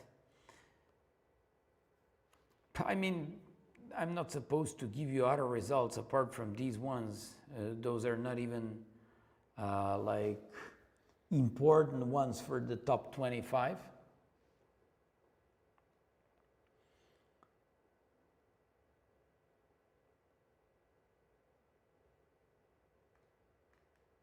So on top 20 boards, we only have on the 19th game Navarra-Morzin. We have that one. And we have on the 21st board, Šarić-Kozak. And we have on the 23rd board, Maurizio Marc-Andrea playing white against Cheparinov. So let's just see what's gonna be what's happening in this game. What's gonna happen in these games? I believe g5 could be a pretty interesting possibility by white. And by the way, all these guys are just running out of their time. So we're just following the last 3 games on the top 30 boards. Hey, there is a game, Nijat Abbasov against Luka Drašković. Luka was doing good, same number of pawns. Will he be able to save this game? Somehow it looks more dangerous for black. I mean, white is the one who's got advantage. That's what I wanted to say. Okay, so let's move on to the top 20 boards. 19th board, Navarra against Morzin, queen c5. Navarra doesn't show any way of, but just a moment. Queen c5, king f7, right? Queen b5, for example. Then queen h2, you gotta go with king e3 if you, but then you gotta go with this. Then you're showing a certain amount of risk in a position like this. b5. Still perpetual check, so maybe first check. And now b5. Oh, queen c1, I apologize. So I don't know, this just looks drawish, and Navarra somehow has to try to win. He's been trying for like last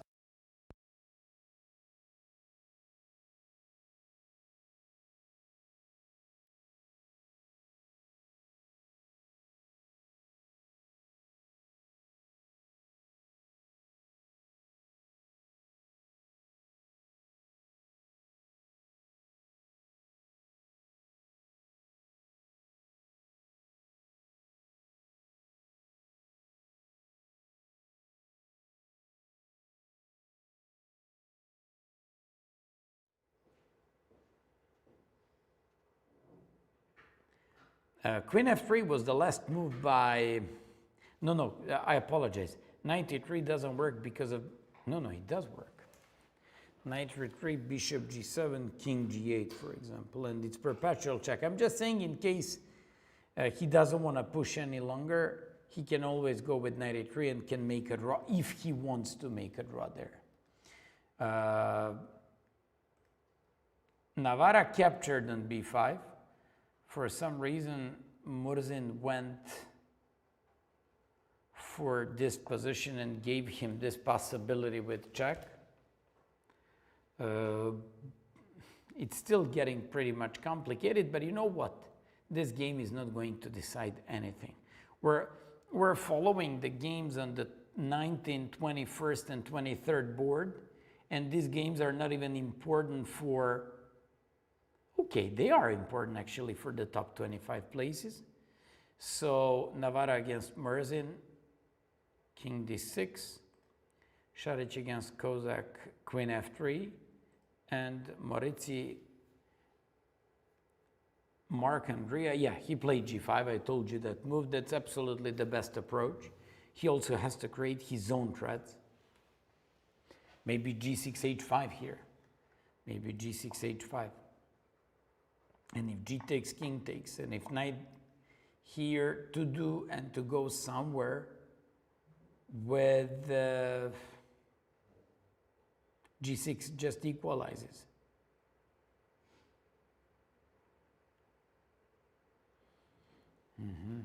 He doesn't have an easy way to break there on the king side. g6 could be an interesting way, because if knight b6, then I'm the one who might be having f6. You gotta take. I'll take like this and go king e6, but also this one. And if rook c2, I'm not allowing knight c4, going like this. But okay, here black can keep some chances on playing and pushing for a win. So this could be with the practical difficulties for white. I don't know. Let's just wait what's going to happen in those games. I just have to be patient. I'm not supposed to analyze any of these games. Navarra is slowly but surely running out of his time as well. Šarić, it's his turn. He's hanging pawn on h3.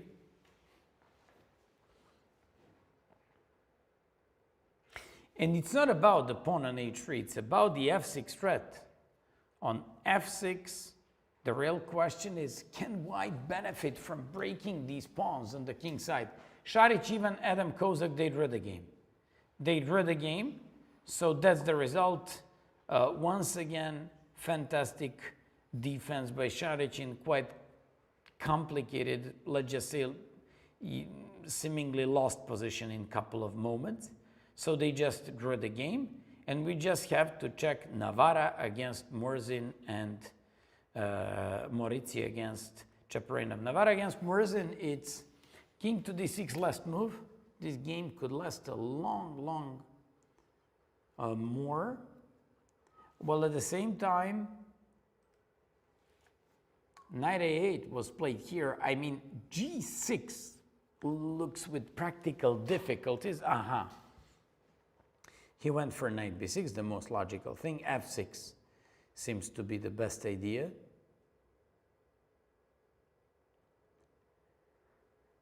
f6, g takes, e takes. And after king e6, h5 brings nothing to white, and he threatens knight c4. He would have to go with some rook c2 or something like that.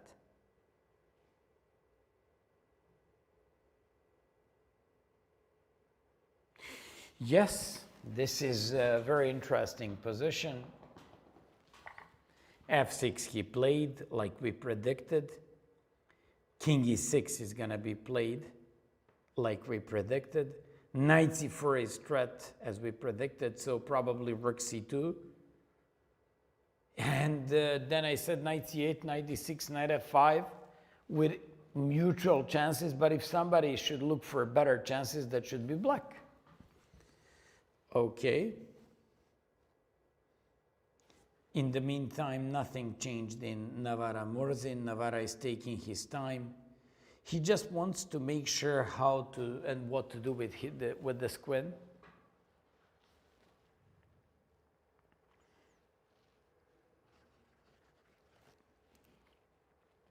Even if the queens are off, current position would be drawn. So we just have to wait for the moves of these guys. Once again, big results tonight. We didn't have top performances on the top board. Actually, Sarana decided to make a fast draw by exchanging his queens and offering this queen exchange after queen a4 against Shevchenko. They drew soon after they began their games. Right after that, on the second board, draw also happened between Kuzubov and Gihara. Paravian drew Asipenko. Yannick Igor drew against Etienne Bacro, great result for a Polish player. And then on the fifth board, we were all expecting that Koroba was going to try and push for a win. And then what happened? He pushed and over-pushed and then lost the game. That basically led Darda for tying for first with Sarana and Shevchenko. So Sarana, Shevchenko, and Darda won the European Championship. On tie breaks, most likely Sarana is going to be the winner, but we won't be able to figure that out because there are so many games ongoing and we would just have to wait for that and wait and wait. So all the games to finish. In the meantime, Navarra came up with queen c5 check, king d7, and I believe he's going to repeat these queen checks and offer a draw in that position because he can't push here. Ivanchuk made a fascinating combination and won. I believe it was 8 moves long combination. Moritzi Marc-Andrea against Chaperenov is trying to defend in this position. He played rook e2. But what if knight c4? He's probably counting on king d3, but then I have knight e5. I'm even having king d5 here. So this is quite an interesting way of defending this with a rook e2. We don't have many games ongoing. Nijat Abbasov, he's winning against Drašković. Luka Guliev against Kolars. Oof, take a look at this endgame. Is this winning for black? Because this is the same color of the square as you have to promote and you have the bishop. Safarli Eltaj against this guy, Marius from FM from Germany, who's really performing well. Stefansson against Sanal Vahap. Vahap is a king goes on e4, which means your king has to go on h6. That's a rule, and I haven't checked yesterday. This is a very interesting thing. We have for the second time king and rook against king, rook, and bishop. So all these guys seem to know how to perform drawing these positions. Look at this. So when you read, because he cannot go here and go for the mating threat because rook will take on e4. If the king goes here, you go on another side. If the king goes here, this guy went here. After this, you just use your rook and then go with your king on b2, for example, here, uncornering your king this way. So king g7 should be the move, and that's the rule that we found in Dvoretsky's manual and games. Len Levaich playing against Ram Sofer. He seems to be better because he just created a passer. Milan Zajic beat Titas Stremavicius, GM from Lithuania. Congratulations to Zajic. Another nice win over GM.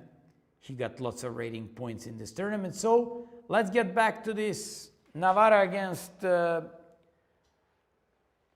Murzin. It's a round drawn. We just expect like every single moment to keep repeating these checks, maybe to push b5, but in that case he will just have to face lots of checks by his opponent. For example, b5, queen h2, king d1, queen a2, and for example, as far as I'm concerned, this is extremely difficult position. Lots of things and lots of, blunders are involved in these moments, in these positions, and risk is very high. So it's very risky for Navarra to take his chances there. Moretzi, it's his turn in this position. After knight c4, he just has to go either with king d3. Now Cheparino has some practical chances to push here. He played king f4. He's actively playing this type of an endgame. If king d5, rook e7, huh?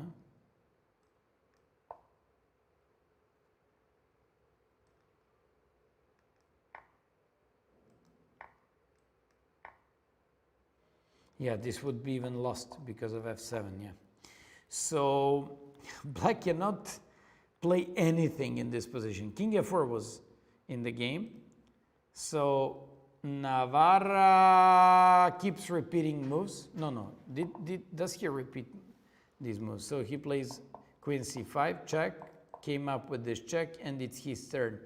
He's running out of time, and for some reason I have a feeling that he won't take unnecessary risks, and he's going to keep perpetual check here.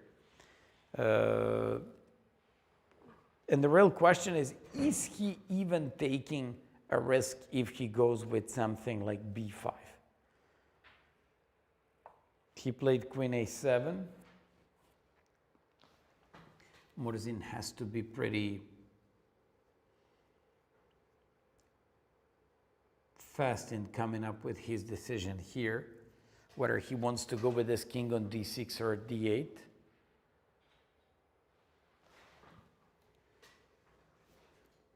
This endgame is extremely boring, and I wouldn't like to go for this one. I'd rather go for Moretzi against Cheparinov. That still looks double-edged and with certain chances on both sides.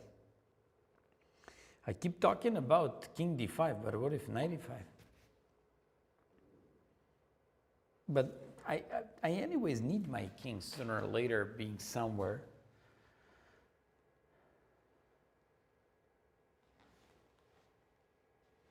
Stochek, Jiri against Rachmanov.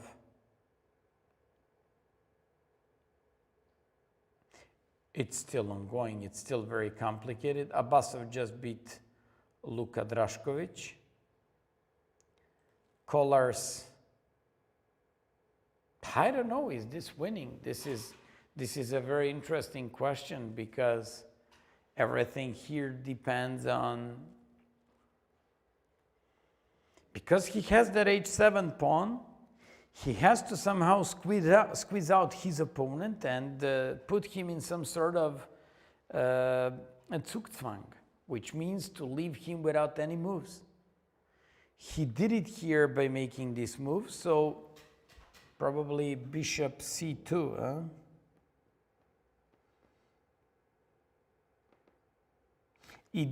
What if bishop c2, for example? You cannot go with the king anywhere. It's the only move.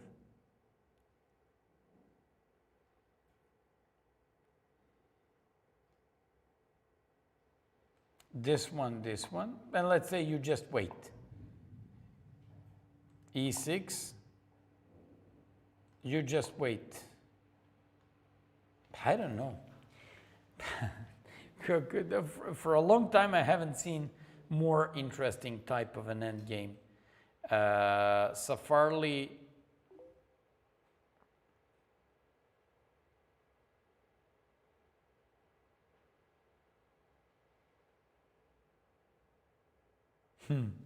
Another interesting endgame where I'm absolutely not sure about the assessment, apart from the fact that this pawn is extremely dangerous, that this bishop is a little bit bad, and this knight is extremely bad. that tells me that black is the one who's got an upper hand in this type of the game. Problem is he can't go bishop e5 because I can always take. And if bishop takes b2. So this is better game for German FM. Kollars, it's his turn here. Stoczek, Rachmanov looks better because of the c-pawn. Cheparinov is trying to win this with 2 pieces, and there is a very bad thing in the white's position. Both of these pawns are in the dark squares, and there is a dark square bishop on d4. And finally, Navara, Murzin. Navara keeps on giving these checks. Murzin is actively defending himself.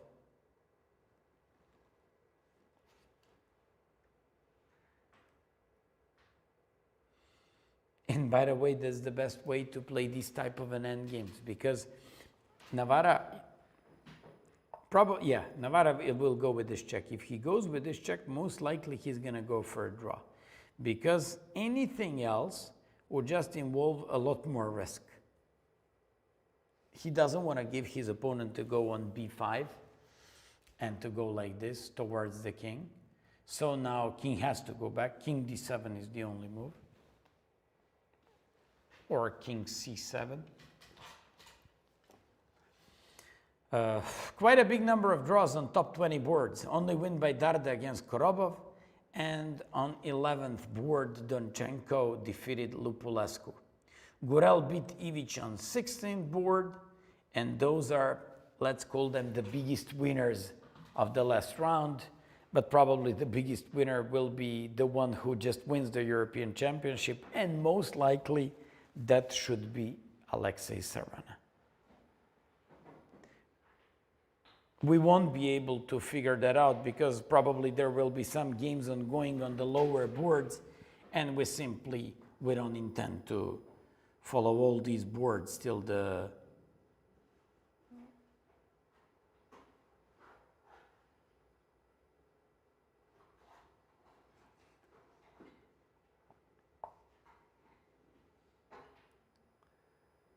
king d7 exactly. So Navara just goes for absolutely the same type of the thing.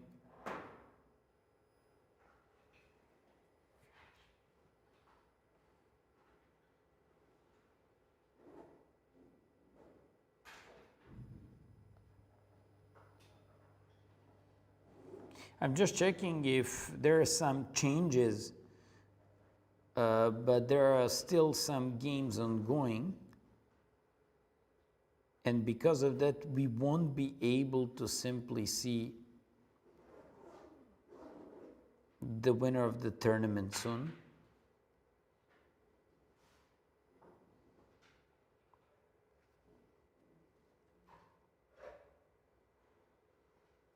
Yeah, but according to tie breaks before this round, absolutely in all aspects,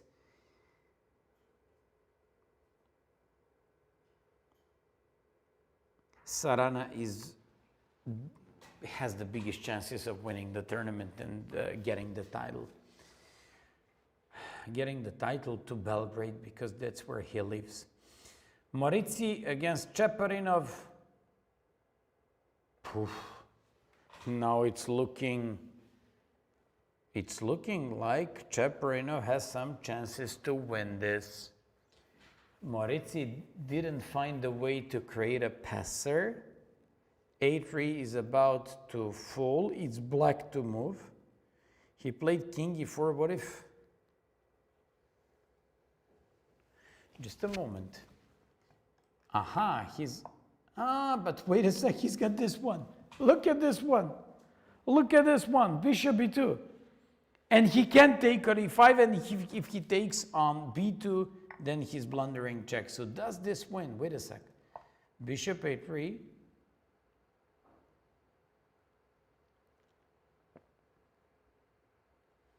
Yeah, bishop a3 looks like a very nice way of winning the game. So if he finds bishop a3, he's most likely gonna win this. Do you know what's going to happen here? Probably knight and the bishop will be against the king, and he will just has to show how to mate with the knight and the bishop. Rachmanov, he keeps on writing down his opponent, and he keeps getting better and better game. Cheparinov just has to take on a3. Will he able to find that? Kolar's king f6, king f8. I don't know how to win this. And probably he has some idea of squeezing out the king from f6 or a6, but how to do it, I really don't know.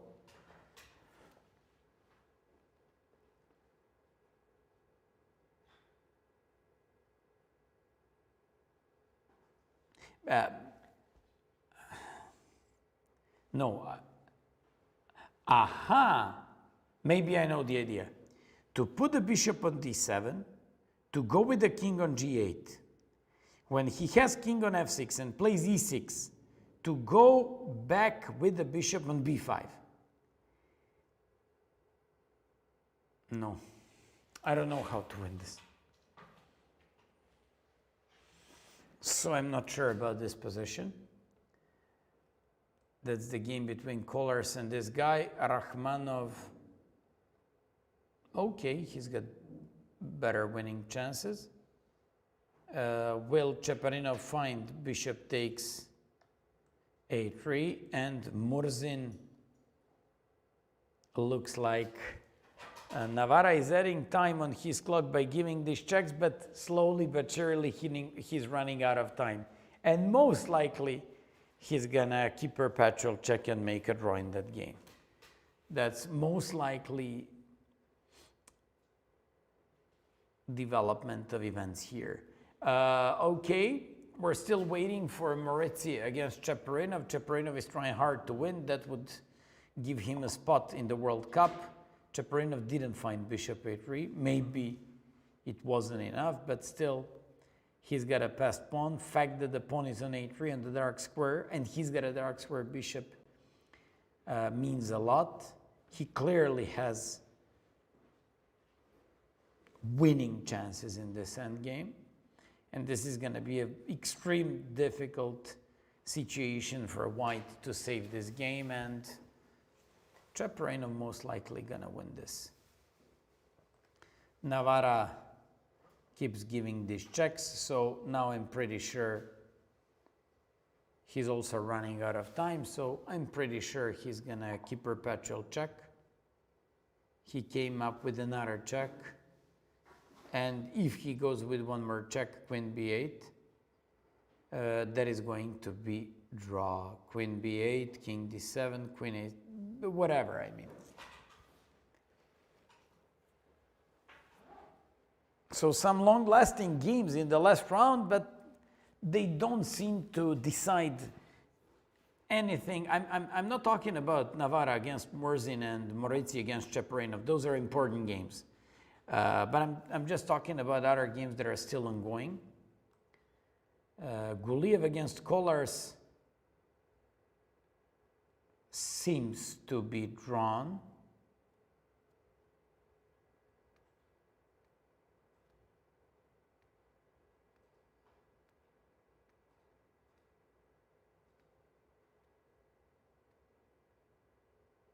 I don't know. Also, Kolar's keep controlling the promoting square. And if the king squeezes out somehow,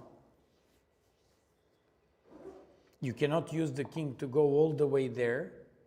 For example, e7, king d7, king d6, king e4, because he's gonna promote.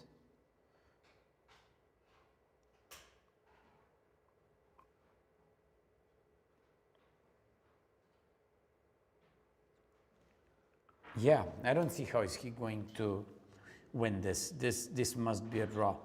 In the meantime, Safarli against From is just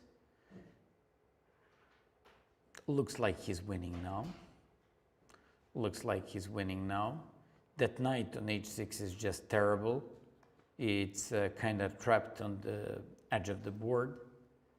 Sanal is trying to win against Stefansson, but he won't be able to do it because this guy knows how to defend. Leon Levic.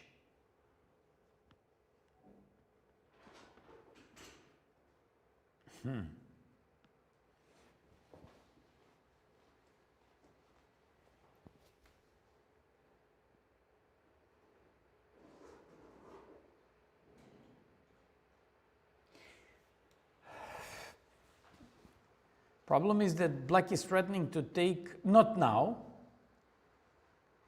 but it's white's turn. And you know that with a white you cannot waste tempo. So wait a sec. Let's say you go here, check. F4 to promote the pawn. I take. King F4. And now I go with King H3. For example, Knight G3, King, you can't go King H4, and now you're lost. Yeah, this is winning. This is winning for Leon Levic. Nesterov against this guy, he's winning. Just rook H.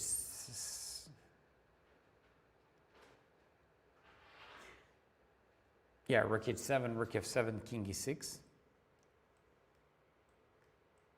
These are all the games that are ongoing on the top 90 boards. And all are about to finish.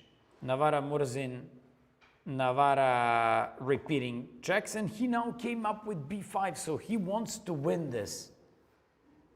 And let's see now what is the way for black, because definitely he has to start using his queen and find perpetual check somehow. Moritzi against Cheparinov. Cheparinov offered him pawn endgame, which is winning for black. Chanel cannot win this one. He's trying so hard, I don't know when did they begin, but there are 50 moves rule. 94 played Levic. Probably he wants to, but what if this? You can go with the knight because he can never take because of 94. Yeah, nice. And he's gonna go with knight F5 and win this. Okay. Okay, so Leon Levic is winning. Chanel seems to be, this is drawn. This is a rule of keeping the king and the rook one rank distanced, so that should be drawish here. Safarli against, take a look at this knight. Knight is on the edge of the board, cannot move to G8, cannot move here. It can only be given for the pawn and cannot go to G4. For a long time, I haven't seen a worse knight in endgames. This is incredible. Okay. Guliev collars.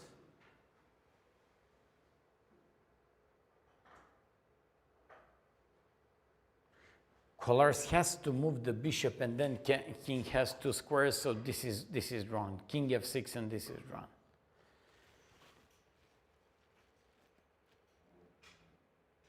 Just a moment. King F6, King D7, H5, I just take. King G7, I just go here. I just go here. So that could be.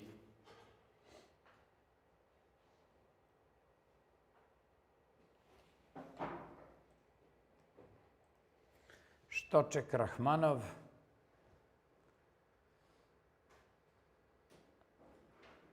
Looks better for black. Moritzi against Cheparinov.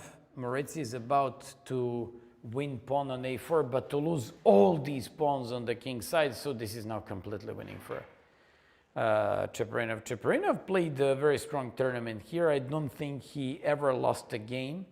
He won few, and the biggest number of his games he just drew. So fantastic, pretty solid for Cheparinov. He's a good, strong player with lots of experience, and he's gonna win this. Now he's completely winning, and now all these pawns are just going to fall like a house of cards. Okay, so finally Navarra is trying to find some place, but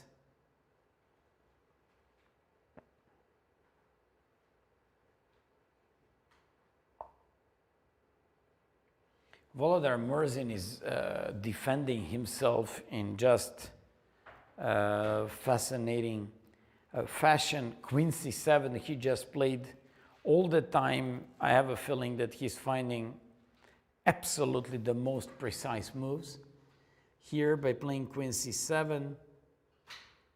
Let's just see.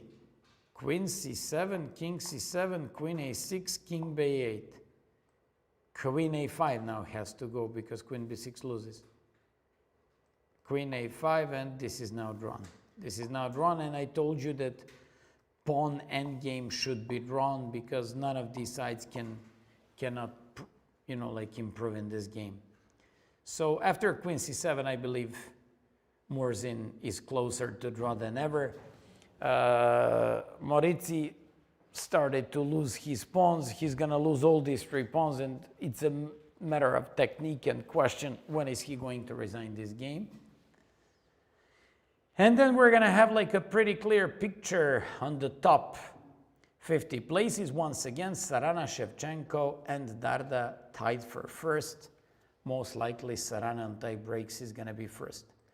Colors in this position. Is he gonna be able to? This looks drawish, huh?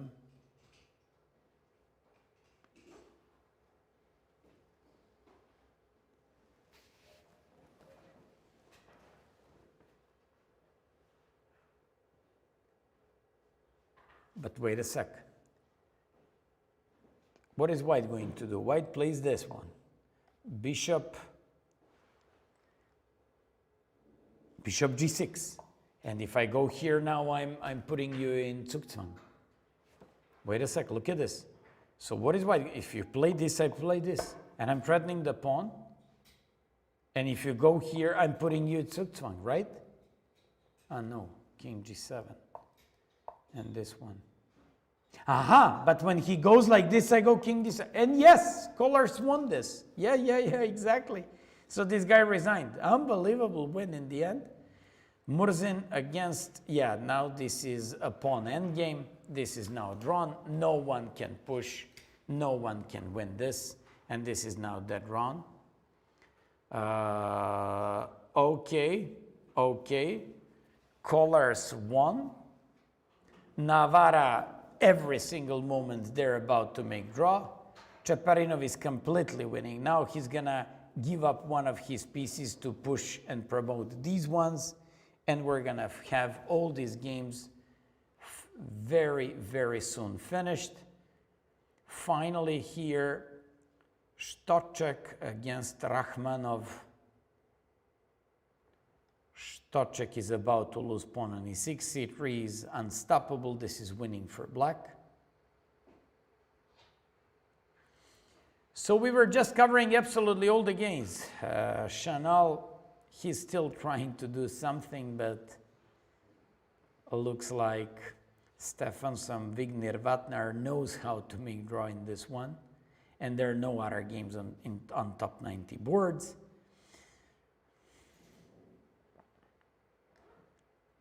Let's get back to Navarra's game.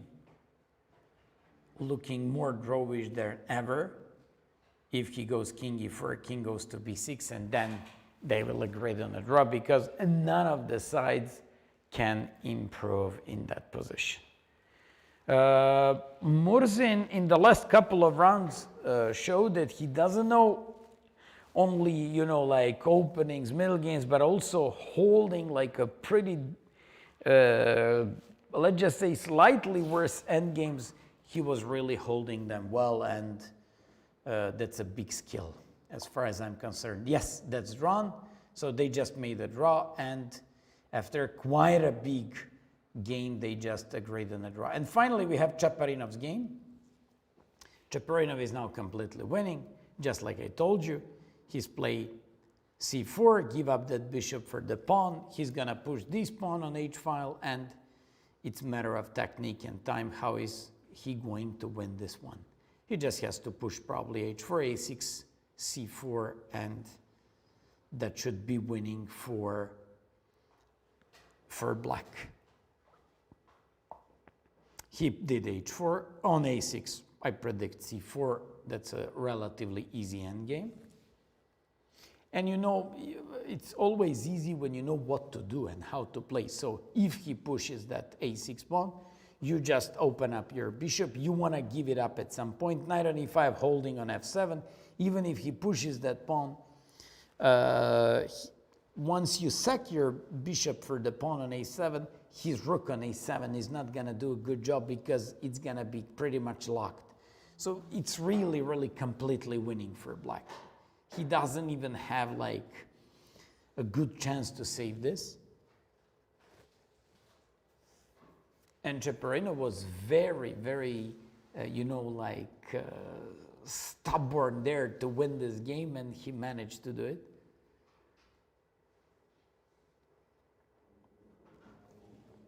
Stoček Rahmanov, it's the only game that is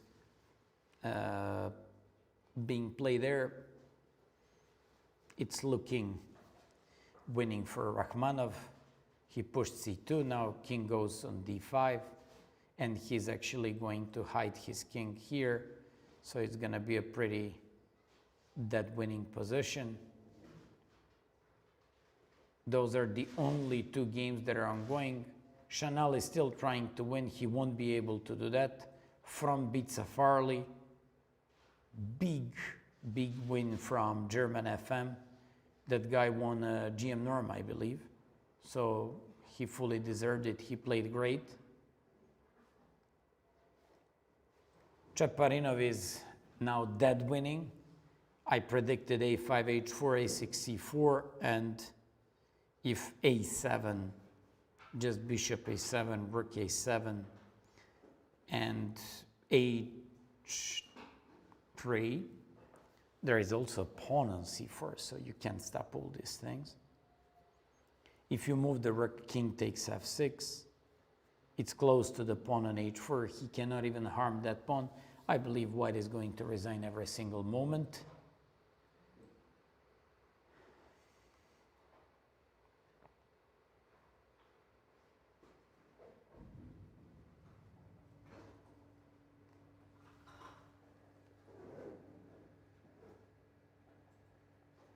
Chanel is still trying, but this position is very hard to win. It's drawn theoretically if you know, and white seems to know what he's doing. The game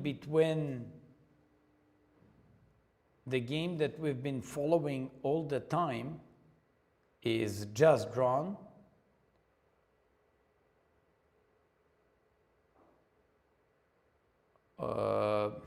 We were following one game, now I lost which game we've been following. Safarli won. Chanel is playing this endgame, and it's pretty much drawish, and this is the only game that is ongoing. So it's getting more and more winning. If rook h8,